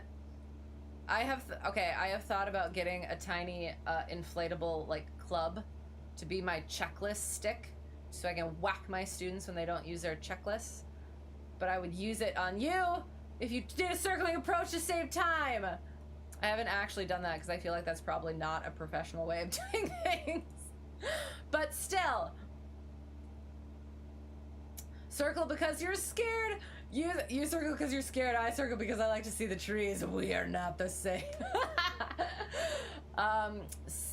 Charlie Yankee Lima Whiskey Arnav Alpha is a good one. There's another in the Rockies you're trying to remember. Oh gosh. Oh my goodness. Charlie Yankee Charlie Golf Arnav Alpha is the other one you were thinking of. They get regular Q400 flights. Okay. It sounds frightening. Kelowna is awesome. And I think they used to operate commercial jets there. The circling could be like an 8-figure. What? That just doesn't sound right at all.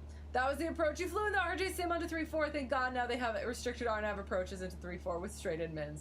Yes, definitely. When you were doing the RNAV Alpha into 3-4, you briefed it as, we're gonna fly it down like the space shuttle till 1,000, then pray we're stable. Good. I mean, hey, you briefed it. Literally skirting the mountains all around. Oh my goodness. I don't like it. I don't like it at all. Grass taxi was funny. Avoid the ant. Right, exactly. Well, and that was the thing, because it was like, it wasn't a grass taxiway. It was just lights stuck in, or like indicators stuck in on the grass. So it was like, okay, if I'm not on the grass taxiway, it's gonna be, there were this sorts of stuff where it wasn't on the grass taxiway. So I had to make sure I did, yeah, anyway. You would assume the fuel requirements are the same. That's what I would figure too, but I don't know. I was also like, I mean, it's a pop-up, so I don't know. You had to divert on your PBL check ride. One real one, one fake, but that is a story time, and go. Yeah, I mean, like that is, like they do. That's one of the things that they have to test, as well as like that is one of the things that I remember from my from my check ride. He was asking a certain question. I don't remember exactly how it went, but ultimately my answer ended up being, I said something, and then he's like, okay, yeah, what else? And I said something, and what else? And then something like, if you're in an emergency, it's something like to do with like an emergency or lost. I literally was like, call 911. And he's like, huh, anything aviation wise for that? And I was like, oh yeah, 1215. So yeah, I was like, yeah, that was one of the things where it clicked a lot better. That sort of come on, there we go. Yeah, those sorts of things like kind of make it click a little bit better. I need to make sure that we're going, okay, we can turn again. Oh no, I'm going, oh, I shouldn't have done that. I should not have done that.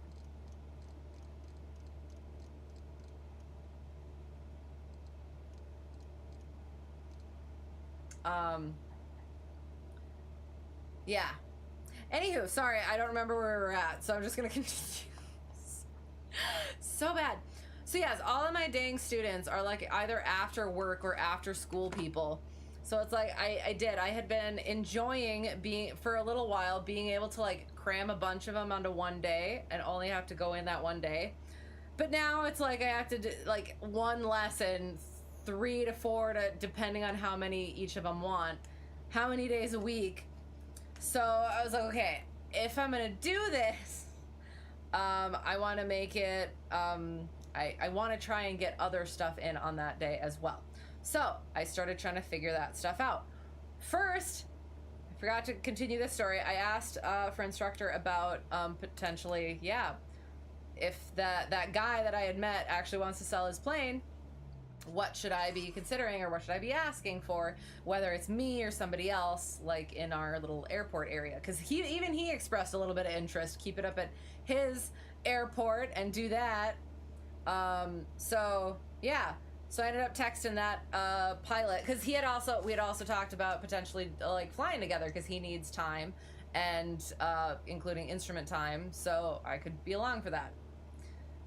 So texted him, and he said he was going to try and get more hours in the 172 before actually selling it, so it might be a month or so, or yeah, like 2 months.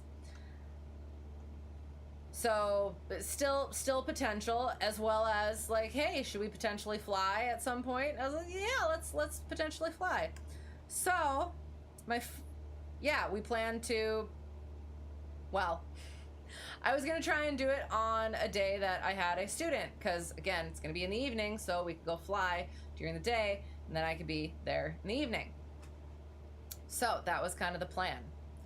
My first student, I didn't. I decided not to. I decided to just study before that one.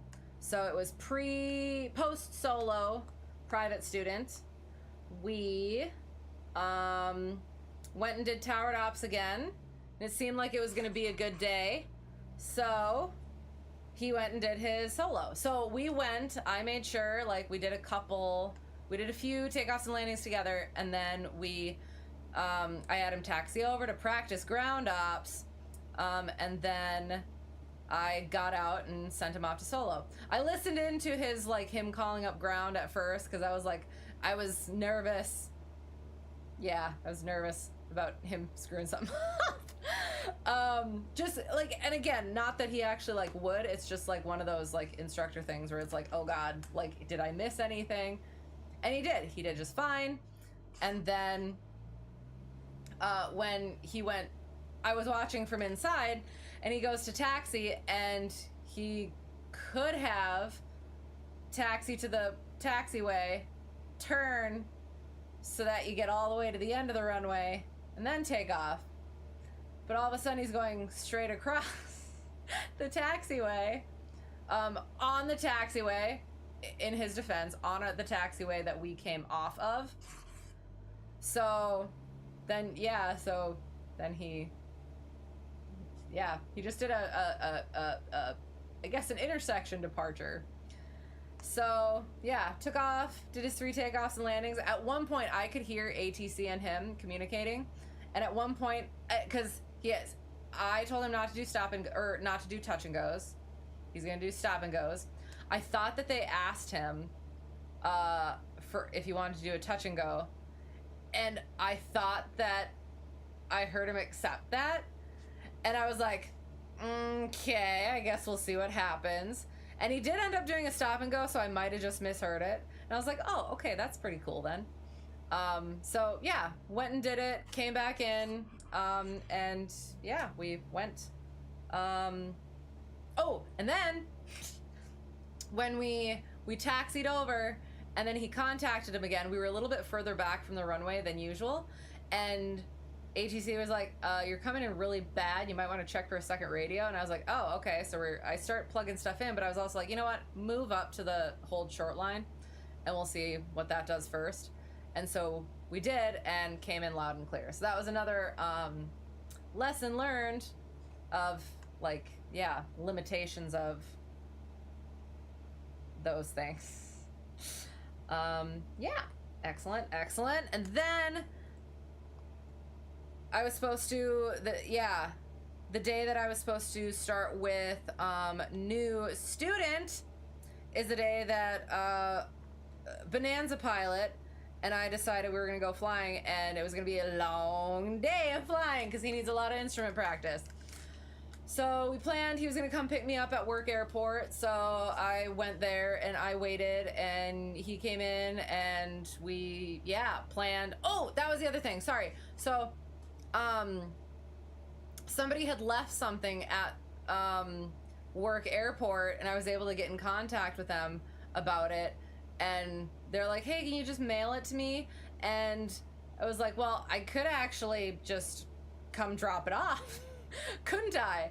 So they're like, okay, so it's this airport, you don't have to go out of your way. And I was like, no, we're just time building. So I asked, I was like, hey, is that okay if we go there first? And he's like, yep, cool. So we went there first, and yeah, got in there, And there was supposed to be a landing fee, but the lady was really nice and decided not to give us that or make us pay that, especially because we were doing a very nice thing for somebody else. Anyway, so then, yeah, so then after that, it was like, okay, so where are we gonna go? I always pack all of my own food, so I was not necessarily expecting to like stop and eat anywhere, but he had gone to this place that had a good restaurant, I guess, so we decided to go over there, do an instrument approach into there. And then I started working the radios so that so he did like the most of the stuff, all the stuff beforehand. And then we kind of separated that stuff. I was working the radios. And when we were taking off, we started taking off, we started our roll from that airport, and my door popped open. So we had to abort and come back around and go again. Because, yeah, that door is tricky, and it also had like a little warning that said, make sure it's properly latched, and I apparently did not do that. So, that was fun. So we went over there, we landed there, and had lunch there, and then we took off again, go to just another airport this far away, making sure I'm going to be back in time for my lesson. And then, yeah, and it was a busier airport that wasn't,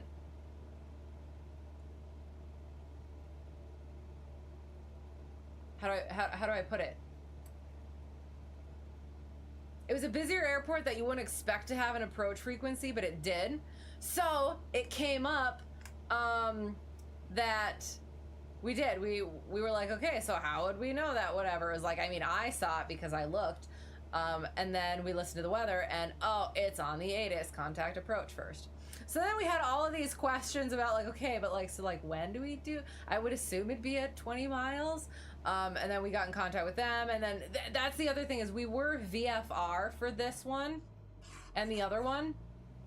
So I'm so used to doing the IFR stuff.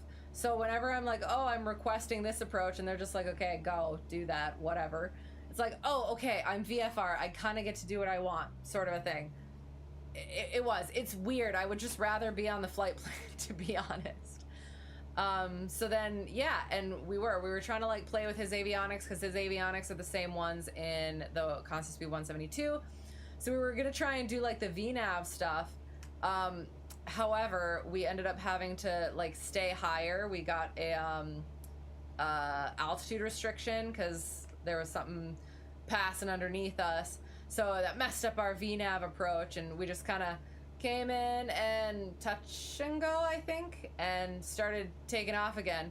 They had asked before we swapped to tower, I think, what we were doing, and we were like, okay, we're gonna depart this direction. And then once we did our touch and go and we start kind of climbing, they're like, oh, so you can turn here and let us know where you're going, or turn at this taxiway and let us know where you're going, where you're parking. And I was like, we're departing. And they're like, oh, okay, that's cool. You can contact approach again, or departure, whatever.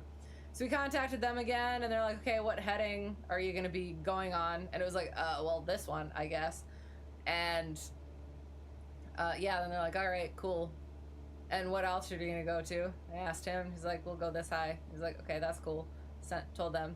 And then we start going, and then we're still going, and we're still going, and we didn't hear anything, and we didn't get like swapped over or anything. So we're like, so they don't know where we're going, so are we still on flight following, or what is this? So just called them up, and we're like, so confirming we're good to like squawk VFR and do all that stuff. And they're like, oh, okay, yeah, sure, do all that stuff. And then we, yeah, went our merry way. And we're flying, and we're flying, and we're flying, and then we get back, and we try to do the VNAV thing again at work airport, and it didn't quite work. So, yeah, that'll be something to kind of work on and practice. So yeah, and then I had to go prep for lesson with new student, and new student came and her husband came with, so I think that that's just going to be a thing, is I'm going to have 2 people there. And yeah, it was different because we like started pre-flight and everything, went through all of that, what you got to do, and he had questions and she had questions, but like let her do like the actual tactile stuff and all that. And then yeah, went and did a lesson. We planned to do stalls. I usually like doing stalls. One of the first lessons that I do, she had done a discovery flight before, so it's like second lesson, perfect, stalls. But we ended up just doing refresh. It was a while ago, so we just refreshed on the fundamentals, straight and level, turns, climbs, descents, did some slow flight, turns, climbs, descents, and then I just demonstrated a couple of stalls, just to kind of like get that out of the way. And then yeah, came back and showed that the pattern is just kind of like slow flight, and that's what you do, and you come in and there we go. And I think that was about it. Let me look. Yeah, pre-flight ops, weather and aircraft checks, systems, surface ops, taxi and run-ups, fundamentals of flight, straight and level flight, turns, climbs, descents, slow flight and recovery, and intro to stalls. Yep, so that was that. Oh, and then it was sort of like,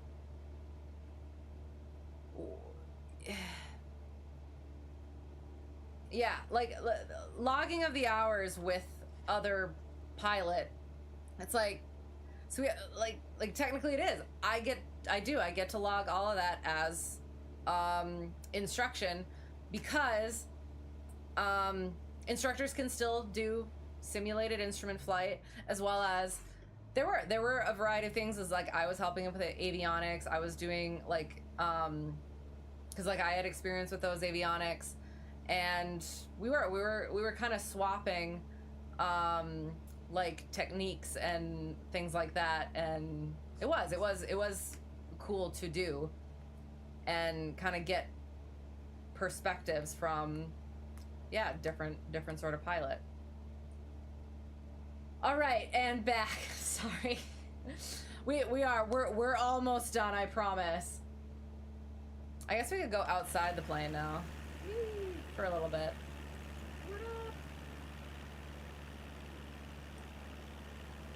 Finding where we were again. You know someone who did a real diversion on their diversions PPL lesson? And go. Add that to the fact that you're already super nervous. Right, exactly. Do I keep an eye on Flight Radar 24 on student solos? Yes. My one, like I've mentioned this before, I actually forget that one of my students, when he's doing his solos, just because I do.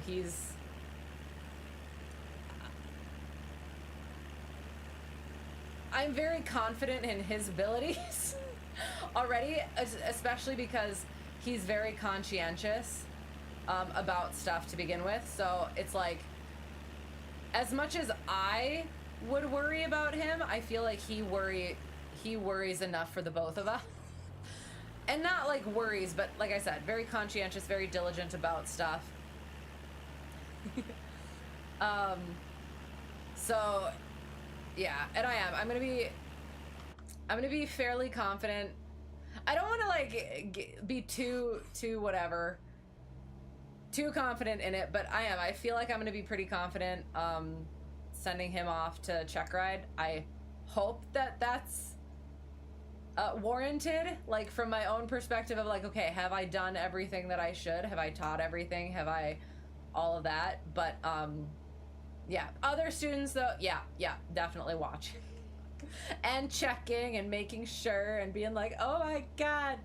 So yeah, definitely. Story time. At 1:41, the chief CFI can get examining authority, so they can do the check rides for the students at the school. Your chief CFI doesn't have this at the moment. To get examining authority, he has to do 2 check rides.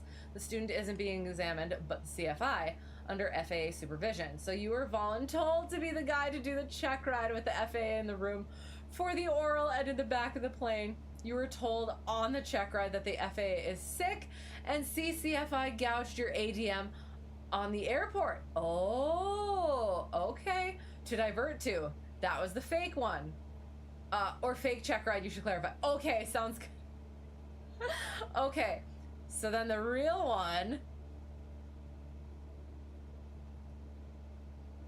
But no, that is, and that's kind of exactly, well, it's not quite what I did to my student. I just said I have to pee.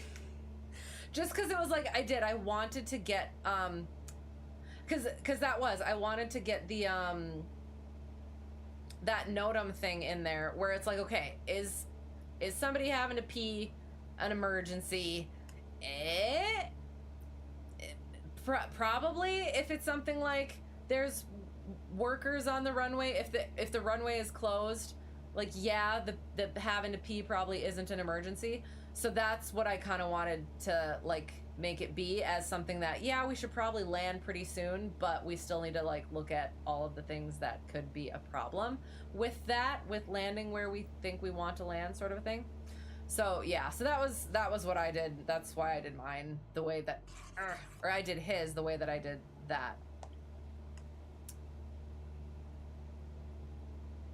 The real one was on check ride prep with your normal, I assume, instructor. And something happened? So curious. Oh, right on, cool. Okay, so that, oops, oh shoot. So then, yeah, so then the next day I had, I was supposed to have a lesson later with pre-check ride private student. So I took up at home airport somebody that I had been trying to take up. I had tried to take up in the past, but it hadn't worked.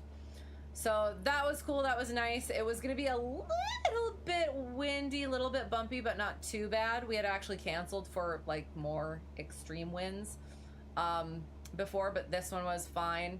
So yeah, was able to take that person up, and so we circled around a bunch of stuff, and then I put us on a heading and let her fly for a little bit, and I don't know if this is just me adjusting and my own assessments and my own skills and stuff, but like when I was teaching the turns, is she would input the turn and then like take the turn back out again. And I had noticed that some students, when like I'm teaching that, they'll put the turn in and then they'll just like not take it back out again. So I commented on that and I was like, oh, look at that, you got that instinct. Held altitude pretty well and everything, and yeah, overall had a good time. It was a little bit bumpy. There were a couple bumps, but it came up, and she's like, well, I assume that you'll say something if anything's actually an issue. And I was like, no, I won't. I'm gonna be cool as a cucumber and you're not gonna know nothing. But no, it wasn't that bad. It wasn't bad enough for it to be a problem for me. But I just mentioned like, hey, if it is, like, that's why it's not a problem for me, but I don't necessarily know what's a problem for you people anymore, or like, sorry, not you people, but people who haven't been doing it as long. So I have become a lot more conscious of that, but I also want to make sure that people feel comfortable like saying, hey, you know what, this isn't cool or nice or comfortable. So yeah. So then after that had lesson with pre-check ride private student again, and the plan was to just go over some of those maneuvers to make sure he had the configuration down and understanding of what was expected in check ride and everything. So we did steep turns, we did slow flight. He didn't want to do stalls again because he wanted to keep that like good feeling of the stalls, and he wasn't sure he would, if they went wrong this time, then he would lose that. So I gave him an emergency descent instead. So we practiced that, and I had to help him through the first one, get him to like that actual like sort of thing, and he got it on the second one. That was good. Then we practiced slips, got him on a straight and level, because he mentioned that he was like, we haven't done that in a while. So got him on a straight and level and just had him do the rudders back and forth while tracking nice and straight, and he did. He tracked nice and straight, and he said it felt so weird just going back and forth and stuff like that. But he did. He kept it really nice and straight. And then we practiced him descending, and then coming back in, had him do it to a landing. So yeah, so that was that one. And oh gosh, is that it? I think that might be it. Oh, well, final thing. Yeah, I got a call from the mechanic for the 172, and he let me know that he was working on stuff. He had to make sure that he could get into the hangar, and then he was going to work on some stuff, and yeah, any other stuff that needed to be, yeah, potentially taken care of soon, or what have you. So, yeah. I think that's it. Oh, thank God. Okay, here we go. Back to chat, and then we're gonna go back to the airport and be done for the even. Oh my God. Oh my God. Hello, how is it going? Sorry, I was trying to get through final story times, just like blasting through them. Happy to have you here. Hope you're well. CFI, yes, your normal CFI. You were being vectored to a visual for pattern work, and then approach told you the airfield was closed, state intentions. You diverted to an airfield about 15 miles away and tried to do your pattern work there, but it got very busy due to the closed Class Charlie airport. You did 2 touch and goes, and LBB was back open when you went back. Ah, there you go. You people, I know, the way that I... That's not what I meant. That's not what I said either. I will say I am very professional when I'm actually in real life and with like particularly passengers. Just because like I want to give a good impression of general aviation and this sort of stuff, just because some people can be. I had this discussion recently with pre-check ride private student, like. I don't know, for me, flying is so cool and airplanes are so cool. I think everybody likes airplanes, right? Or everybody should like airplanes, but some people are just like not. They're like, you do that? Why would you do that? What's wrong? You're nuts. So I want to make sure that it's a good experience for people who may never do another experience like that again. So like with my students, I like to be a little bit more laid back and chill with that, just because like we're all aware of the things now, as well as to kind of like get them used to that sort of stuff. And I do think that like my instinct or my first reaction to like a bump, like a turbulence or whatever, is wee. So I feel like that kind of like sets people at ease a little bit. As well as I've talked to private/sport student who's probably gonna go private soon-ish, hopefully. Well, yeah, I'll have to chat with him about that again. We went and did passenger flights with him, and well, he had said at one point before that he had seen stories of people at certain schools where they would get yelled at for doing a hard landing or something. And I've gotten to the point where I'm fine with it, and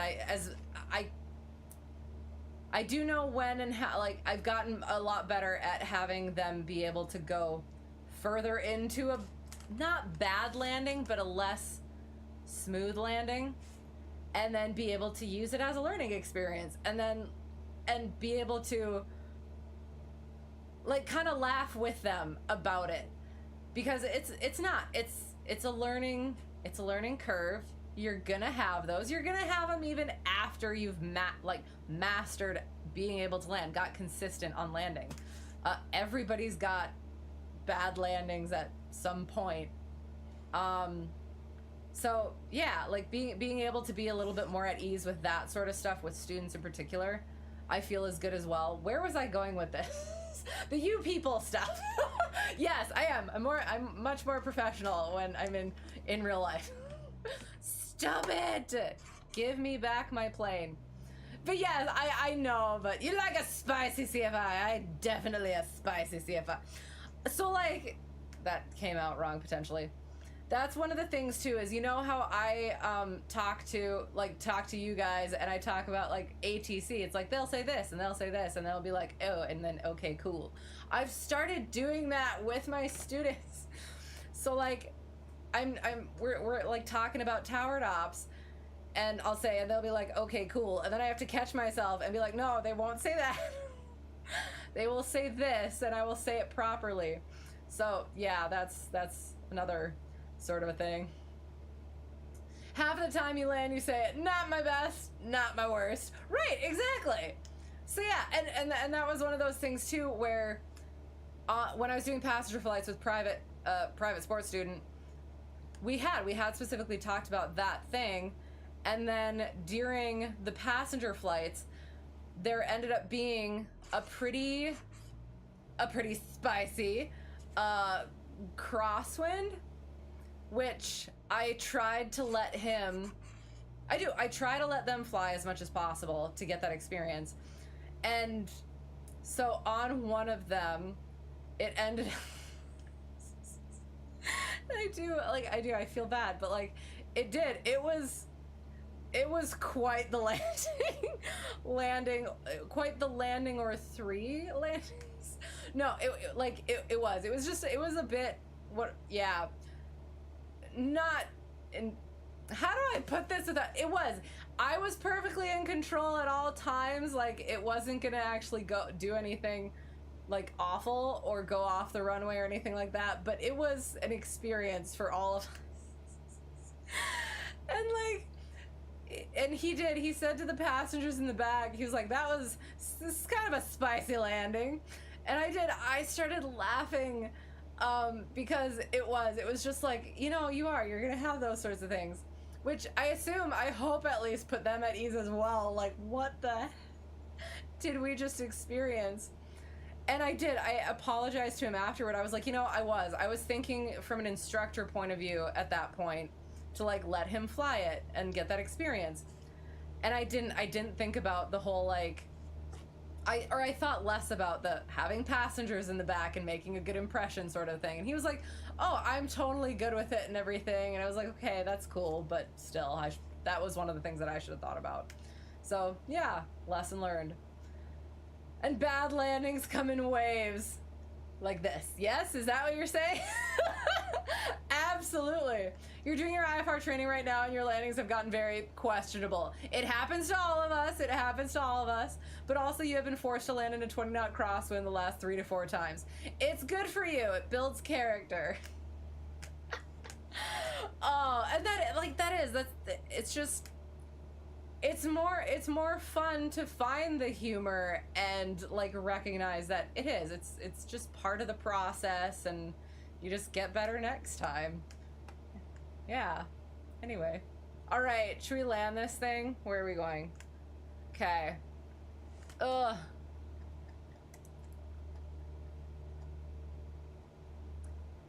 You know what? Hand flight. Okay. Ooh, should we hand fly it like that? No, we're not gonna hand fly it like that.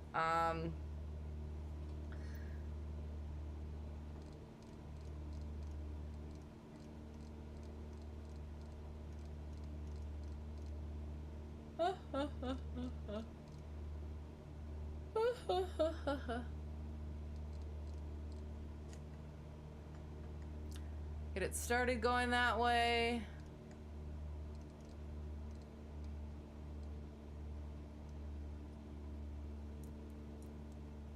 All right.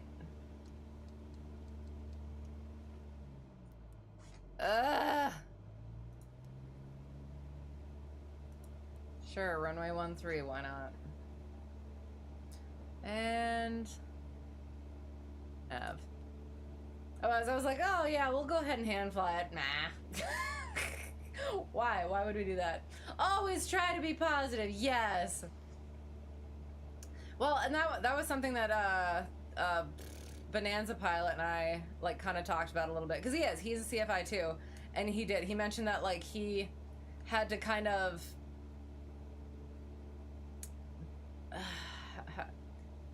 like stop being buddy with his students sometimes, because like then they wouldn't like take the criticism or like I don't know. I can't remember exactly what he said about it, but like I can definitely like see that about like I'm your instructor. I gotta like actually teach you the things. So it's like I've definitely got kind of buddy with some of my students too, but like especially again like pre-check ride student, or yeah, pre-check ride private student. We get along really well, but he definitely takes instruction very well, and I don't think that is a detriment at all, us like getting along like that. For my post solo private student, I definitely have tried to be a bit more, a bit less laid back. I've talked about this before, that like, how do I put this? Again, he doesn't seem cocky, but just definitely like confident, leaning into overconfidence a bit. So I have tried to be a little bit more serious about certain things, to like really home in the fact that like you do have to have respect for this as a hobby, as a profession, as just an activity in general. And yeah, so yeah, kind of finding that balance, at least for him. And then yeah, just different personalities. You kind of got to just gauge and like decide, okay, which one am I going to do here? But yeah, I think definitely, at least, well, and then I was going to say like starting out with people should be less sort of, I don't know, laid back and chill and whatever, but I don't know. It's constantly a learning opportunity, and for me, so a whole lot of character. But yeah, you hold no grudges and have enjoyed training. Yes, good, bad, or ugly. Good, excellent. That's how you get through the toughest parts, and of course the energy. Yes. Yeah. I mean, it is, and like otherwise it does. It's like that's one of my things is like with pre-check ride private student, I get to have more fun because he's worrying for the both of us, or being like whatever for the both of us. For post solo private student, I have to be the one that's worrying because he's being the confident, like, you know what I mean? So that's why so it's more fun for me if I'm the one who gets to be laid back and chill and have the good time. So that's, yeah. You can and should be firm at times. So yes, you want them to be great. Right, exactly. And I've definitely tried doing that, and it's still a work in progress for me. But yeah, we're getting there, I think. Maybe, I don't know. We'll see. Overconfidence can be a risk, hazardous attitudes. Right, exactly. And again, I don't want to like jump the gun on it either. Like, I don't want to like make him like go the complete opposite direction either. But, and again, he's a high school senior, so like at that age, we were all like that, right? So I don't want to like burst his bubble or anything, but I do want to like find a way, like, yeah, I'm trying to find a balance between both of those, as well as I've thought about trying to like naturally work in like going over those hazardous attitudes sort of thing. But yeah, I don't know how well, just how do I put this, like not overtly saying look at these and look at them in yourself, you know what I mean, versus like, so I want you, this is going to be on the check ride, so go ahead and look at these. I feel like that would end up being, okay, he's going to look at them and he's going to like, I don't know, either memorize them or just be aware of them and be like, yep, I did those, and not like take that in. So yeah, so I'm not sure how I'm going to go about that part of it yet. We'll get there. You relish the challenge and you'll screw it up a bunch of times, but one day you'll be able to land in a severe crosswind in an emergency, and we'll have the skills to land it. Exactly. And that's one of the things too, and one of the things that I like tell pre-check ride student is like, look how far you've come. Like really, already. Back when you didn't know how to do nothing and you didn't know any of this stuff, and like I can say to him at least too, all of the times when I'm asking these tricky questions and getting him like ready for the check ride stuff, he has the answer and he has the right answer and he gets it. Even when I ask it in a weird way, he gets what I'm getting at. So yeah, so definitely like look back at where you were, realize where you are, and just see how far you have left to go yet. It's gonna be there. You're gonna be able to look back on this point just like you're looking back at those points, and it's gonna be good. It's a delicate situation because he needs to continue to be motivated. Yes, exactly. So I don't know. But I don't also want to be like assuming that he's gonna be demotivated when he really does need that kick in the ass, you know what I mean? Yeah, or go elsewhere, another runway. Yes, the muscle memory, definitely. Yeah, definitely getting those like different, and that's another thing too. Like I allowed, so the 25 nautical mile endorsement for students to go and practice at airports within 25 nautical miles for pattern work. I did that for pre-check ride student because I felt comfortable with him going there. I have not yet signed off post solo student for that, just because I wonder. Worry's less of the word. It's more of the like the wonder part of it. So yeah, I would say you're not trying to burst your bubble or ruin your confidence, but look at this and can you see how this might be you? And discuss. Okay.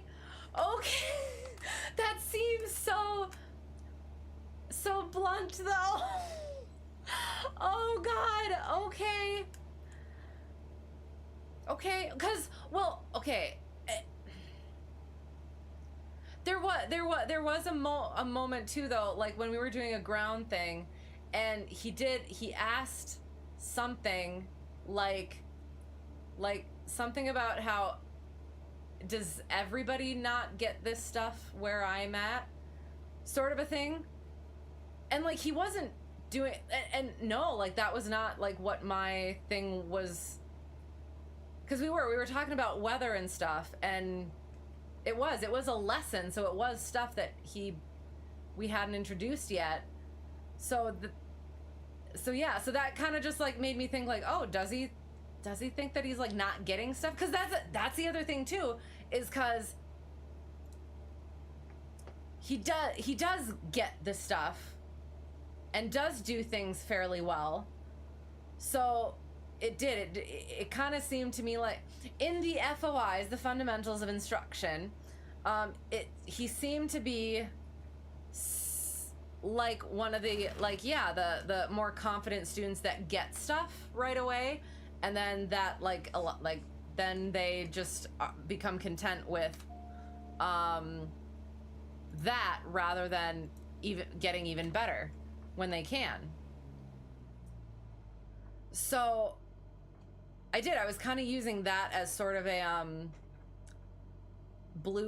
not blueprint for him, but just like keeping that in mind, just so that like, yeah, he's getting the stuff and everything, and I just don't want him to like be content with just that.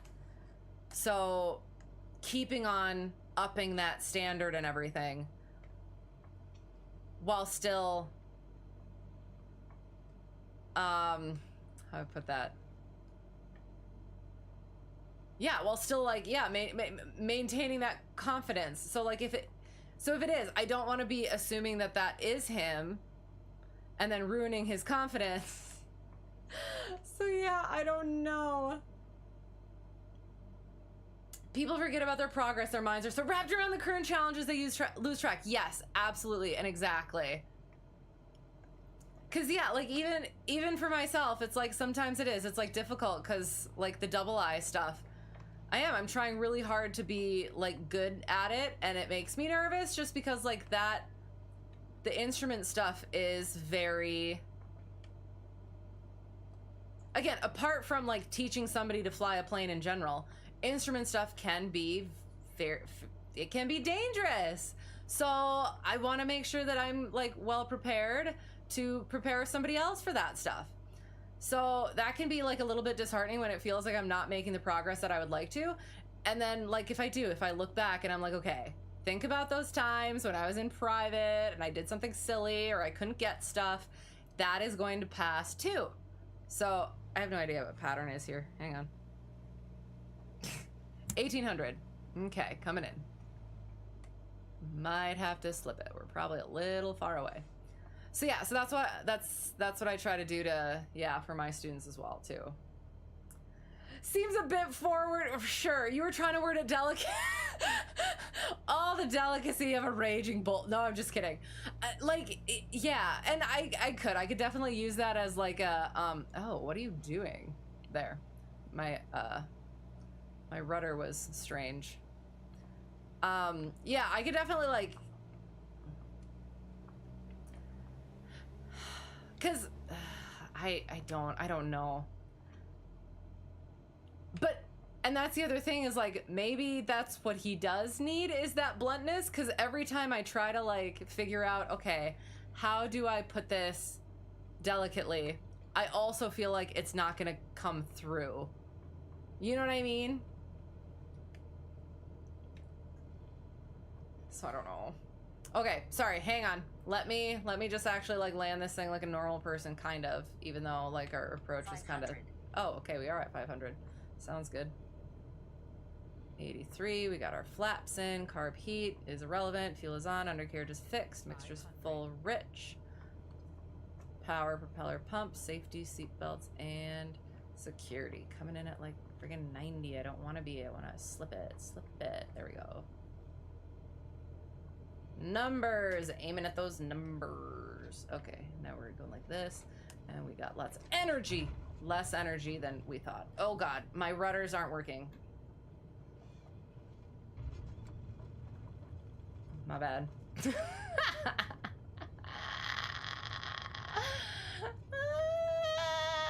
Okay.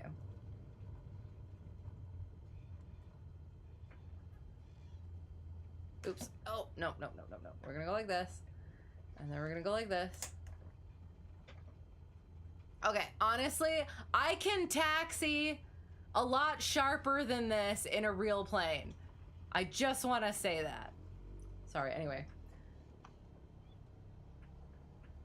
Constantly forget that you are a pilot, right? You are legal to fly around and even fly passengers now that you're in IR training. It is important to appreciate how far you've come. Exactly. And I think too, like, that stuff settling in will come with time as well, just because like the more that you do it, the more familiar it gets, I guess.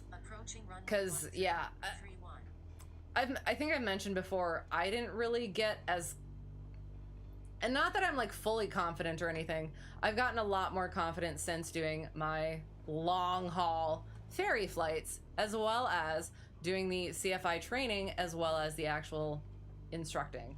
So like all of those experiences actually doing the things and having to do the things like helps with that as well. So yeah, definitely giving yourself those experiences to grow and build is good too.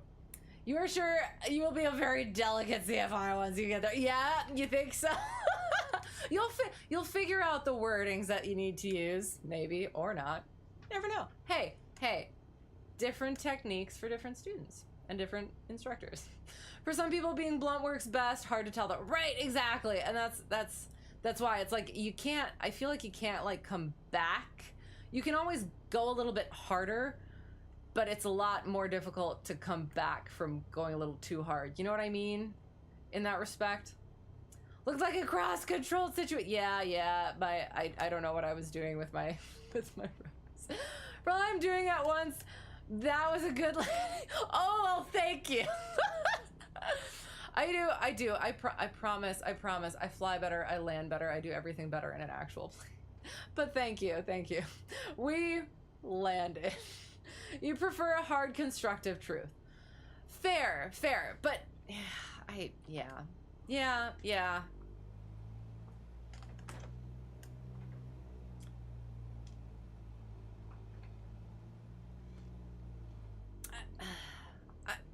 I don't know. I don't want to have like I just worry about having misjudged it and then like doing something or saying something that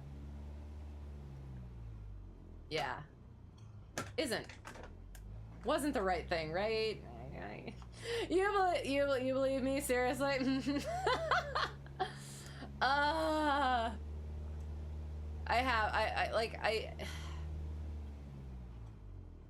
I've thought about and I've even tried doing did I ask you to turn off?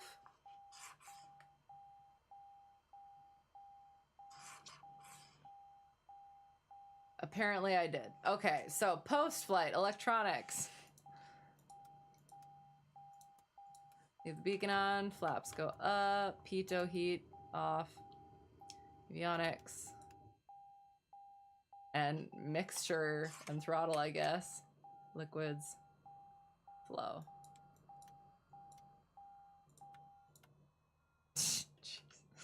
Whatever. Yay. Oh, God. Woo, let's go do a little math. So,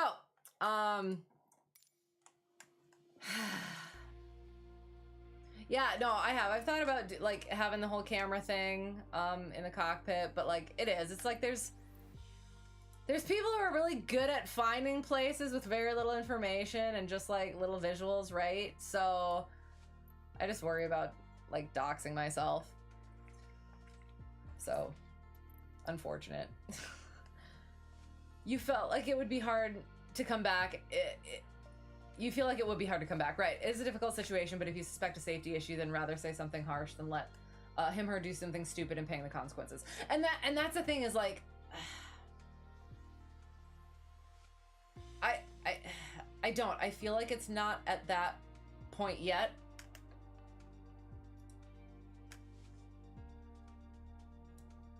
And not even that it's a yet. And I wonder if it's being like too like picky too is the thing. Rather like it's maybe it's just a personality difference rather than an actual issue.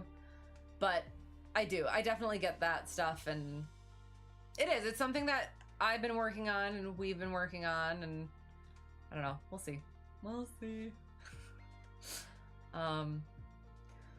Yeah, little nap map. Where is the thing? Oh God. Oh, for the love. I gotta start doing these things earlier so I'm more with it by the end. Gosh darn it. Okay, so we taxied down. We went into our run-up area that apparently wasn't there, and then we took off. And then we went that way. And then we talked about our stuff, and then we went to the initial approach fix. We contacted ATC, and then went to our initial approach fix. And then we went in, did our ILS. And then we continued taxiing and took off the other direction. And then we went out for a little bit, and then got our direct to the initial approach fix that would allow us to not have to do a procedure turn. And then we went in for that RNAV, did our, we're not gonna talk about that circle to land. It kind of looks like a sheep. It's got the little nose with the little head, and the little eye / potential ear right there. It's a sheep. Maybe not. Yeah, that awful circle to land. And then, yeah, came in, landed awfully, took off the other direction in good weather, and we just meandered around while we did story time. Isn't there like a, is there like a Star Wars vehicle that is slightly this way, like that, sort of, and then it's got the little circle bit in the middle? Or am I thinking of something completely different? Or it looks like a robot guy who's got like a helmet there, and then his like jaw is like up here like this, and he's all and then he's got a little eye there.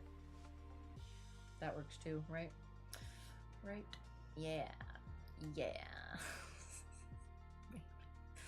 Oh yeah, and it was May the 4th be with you, as well as Cinco de Mayo. Happy both of those. And yeah, that's all I got. You mean you're not a CFI and I'm nowhere near qualified to judge, but just your 2 cents. Right. And like, I do. That's like the things that I keep kind of going back to is like, it is. If it is a safety issue, I would have rather, like talked about it. And like, but we definitely have like talked about this stuff. It's just, yeah. Yeah. I guess I'm still trying to find delicate ways of just kind of like, I don't know. Spiral the land, you don't know. Just a joke. Yeah, right, exactly. Yeah. Mirwarth. That was kind of what it was. Even though you say it's not me. Yeah. So yeah, no, and like it is. It's just one of those things where I just want to make I want to make sure that I'm not letting something go that I shouldn't, even though like I do. I feel like it's not like an issue right now. So yeah, just one of those things that like keeping an eye on and making sure that don't do. Yeah. Ha ha ha ha ha. Begone, bot. My bot catcher worked. Makes me so happy. Ban the bot. Deny the bot. So pleasing. Okay. Hard on the instructor too, because you're the one responsible. Right, exactly. And that's like one of the things too, where part of it is you're teaching people, and then at some point they're gonna go out and do stuff, and you are the one with your name in their book. So like for now, it's like, yeah, there's like there've been not even necessarily for this student, but for other things, like for other people, I wasn't sure I wanted my name in their book. So, or at least for like signing off and stuff. For instructing, sure, but for that like actual sign-offs, it's like, not sure about that. Other people were okay with it, apparently, but I had to make that decision of like, I don't think I am. So yeah, so there are certain things where it's like you put in that you talked about aeronautical decision making, you talked about these sorts of things, these like variety of things, so that it's, if anything were to happen, you can point to, we did talk about this, so it wasn't a me issue, it was a them issue, sort of a thing. Yeah, hard to teach maturity in a cockpit. Right, but I keep coming back to like there's lots of accidents that have happened. It is a dangerous thing to be doing, so you have to respect it and do stuff with, yeah, I don't know. But anyway, yeah. Maybe not the best time. Yeah, maybe not. And yeah, I do feel like there is a little bit of just a general learning curve for that. That has nothing to do with aviation. It's just you're senior in high school and now have to go off to college and everything and do real world stuff. And yeah, I remember being there. I was there. Like I'll say aviation. I think aviation has matured me a lot. So it is like it. You have to be mature enough for it, but then it also helps enhance that. So yeah. Anyway, yeah. So a lot of different stuff that we went over today.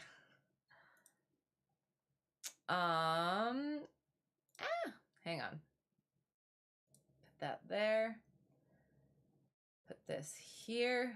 Put that there. We'll go find a raid if anybody's on the line anymore.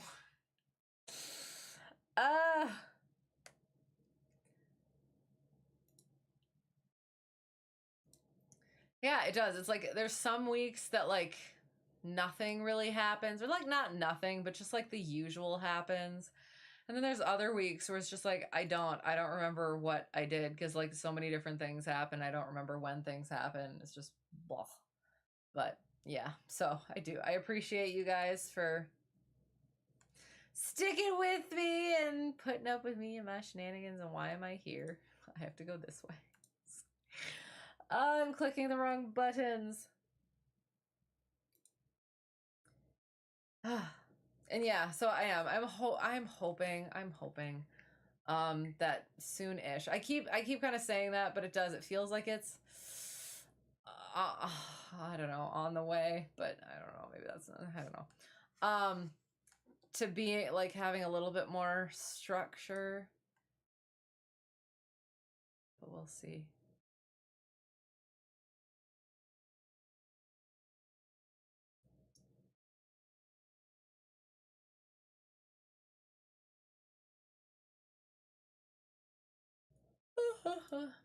This one could be fun. We'll see.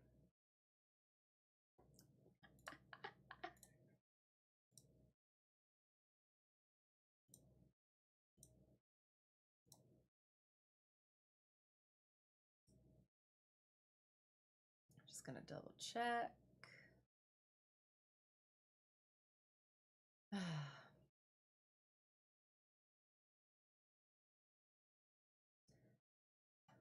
It's taken a little bit to... Looks like it's frozen. Okay. I like this. We're gonna go here.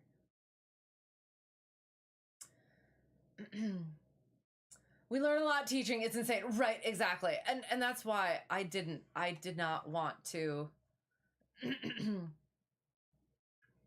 I did not actually want to be an instructor at all, but I am enjoying it. It is still tough. And it's definitely not like career thing I want to do. I would really enjoy continuing to do it as like a one-off basis sort of a thing. But yeah, even for myself, I am glad to have done it. At least for first the training for myself, as well as like, yeah, doing the instruction myself has also made me a better pilot.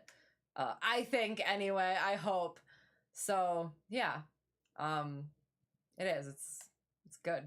Aviation is a great equalizer. Yeah, yep, exactly. There's also thank you. Yeah, you guys are great, and you make it.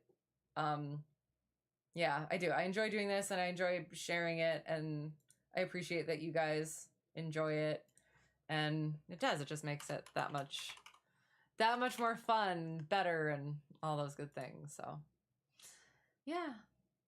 You always enjoy hanging out. Always enjoy having you. Hope you have a great week as well. But it's Thursday today, so have a great rest of your week and then a great weekend. And then, yeah, until next time. I have not yet figured out my schedule for students, so we'll see. I'm thinking we're gonna try to get it in the beginning of the week, but we'll see. So yeah, I do. I appreciate you guys bearing with me with that stuff as well. So yeah, anyway, yeah. And before I go into other stuff, whoever got lost and found their way here or found their way back, thank you so much for being here. I appreciate it so much. I'll go back through the stuff, make sure I didn't miss anything.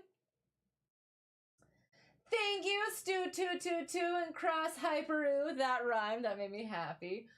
For the raids, if you guys haven't checked them out, somehow check them out. Good people, great people. Thank you for the follows and for the subscriptions. Appreciate you guys again. And yeah, for the chattings and the help and the stories and all those. So yeah, it is. I do. I always enjoy doing this. I wish I could do it more. And at some point, we'll get back to it. So yeah. If I forgot anything, I apologize. Bernie's mush. And yeah, have a great whatever it's going to be for you. Hope to see you again soon. And until next time, all of the good things. So thank you so much and bye.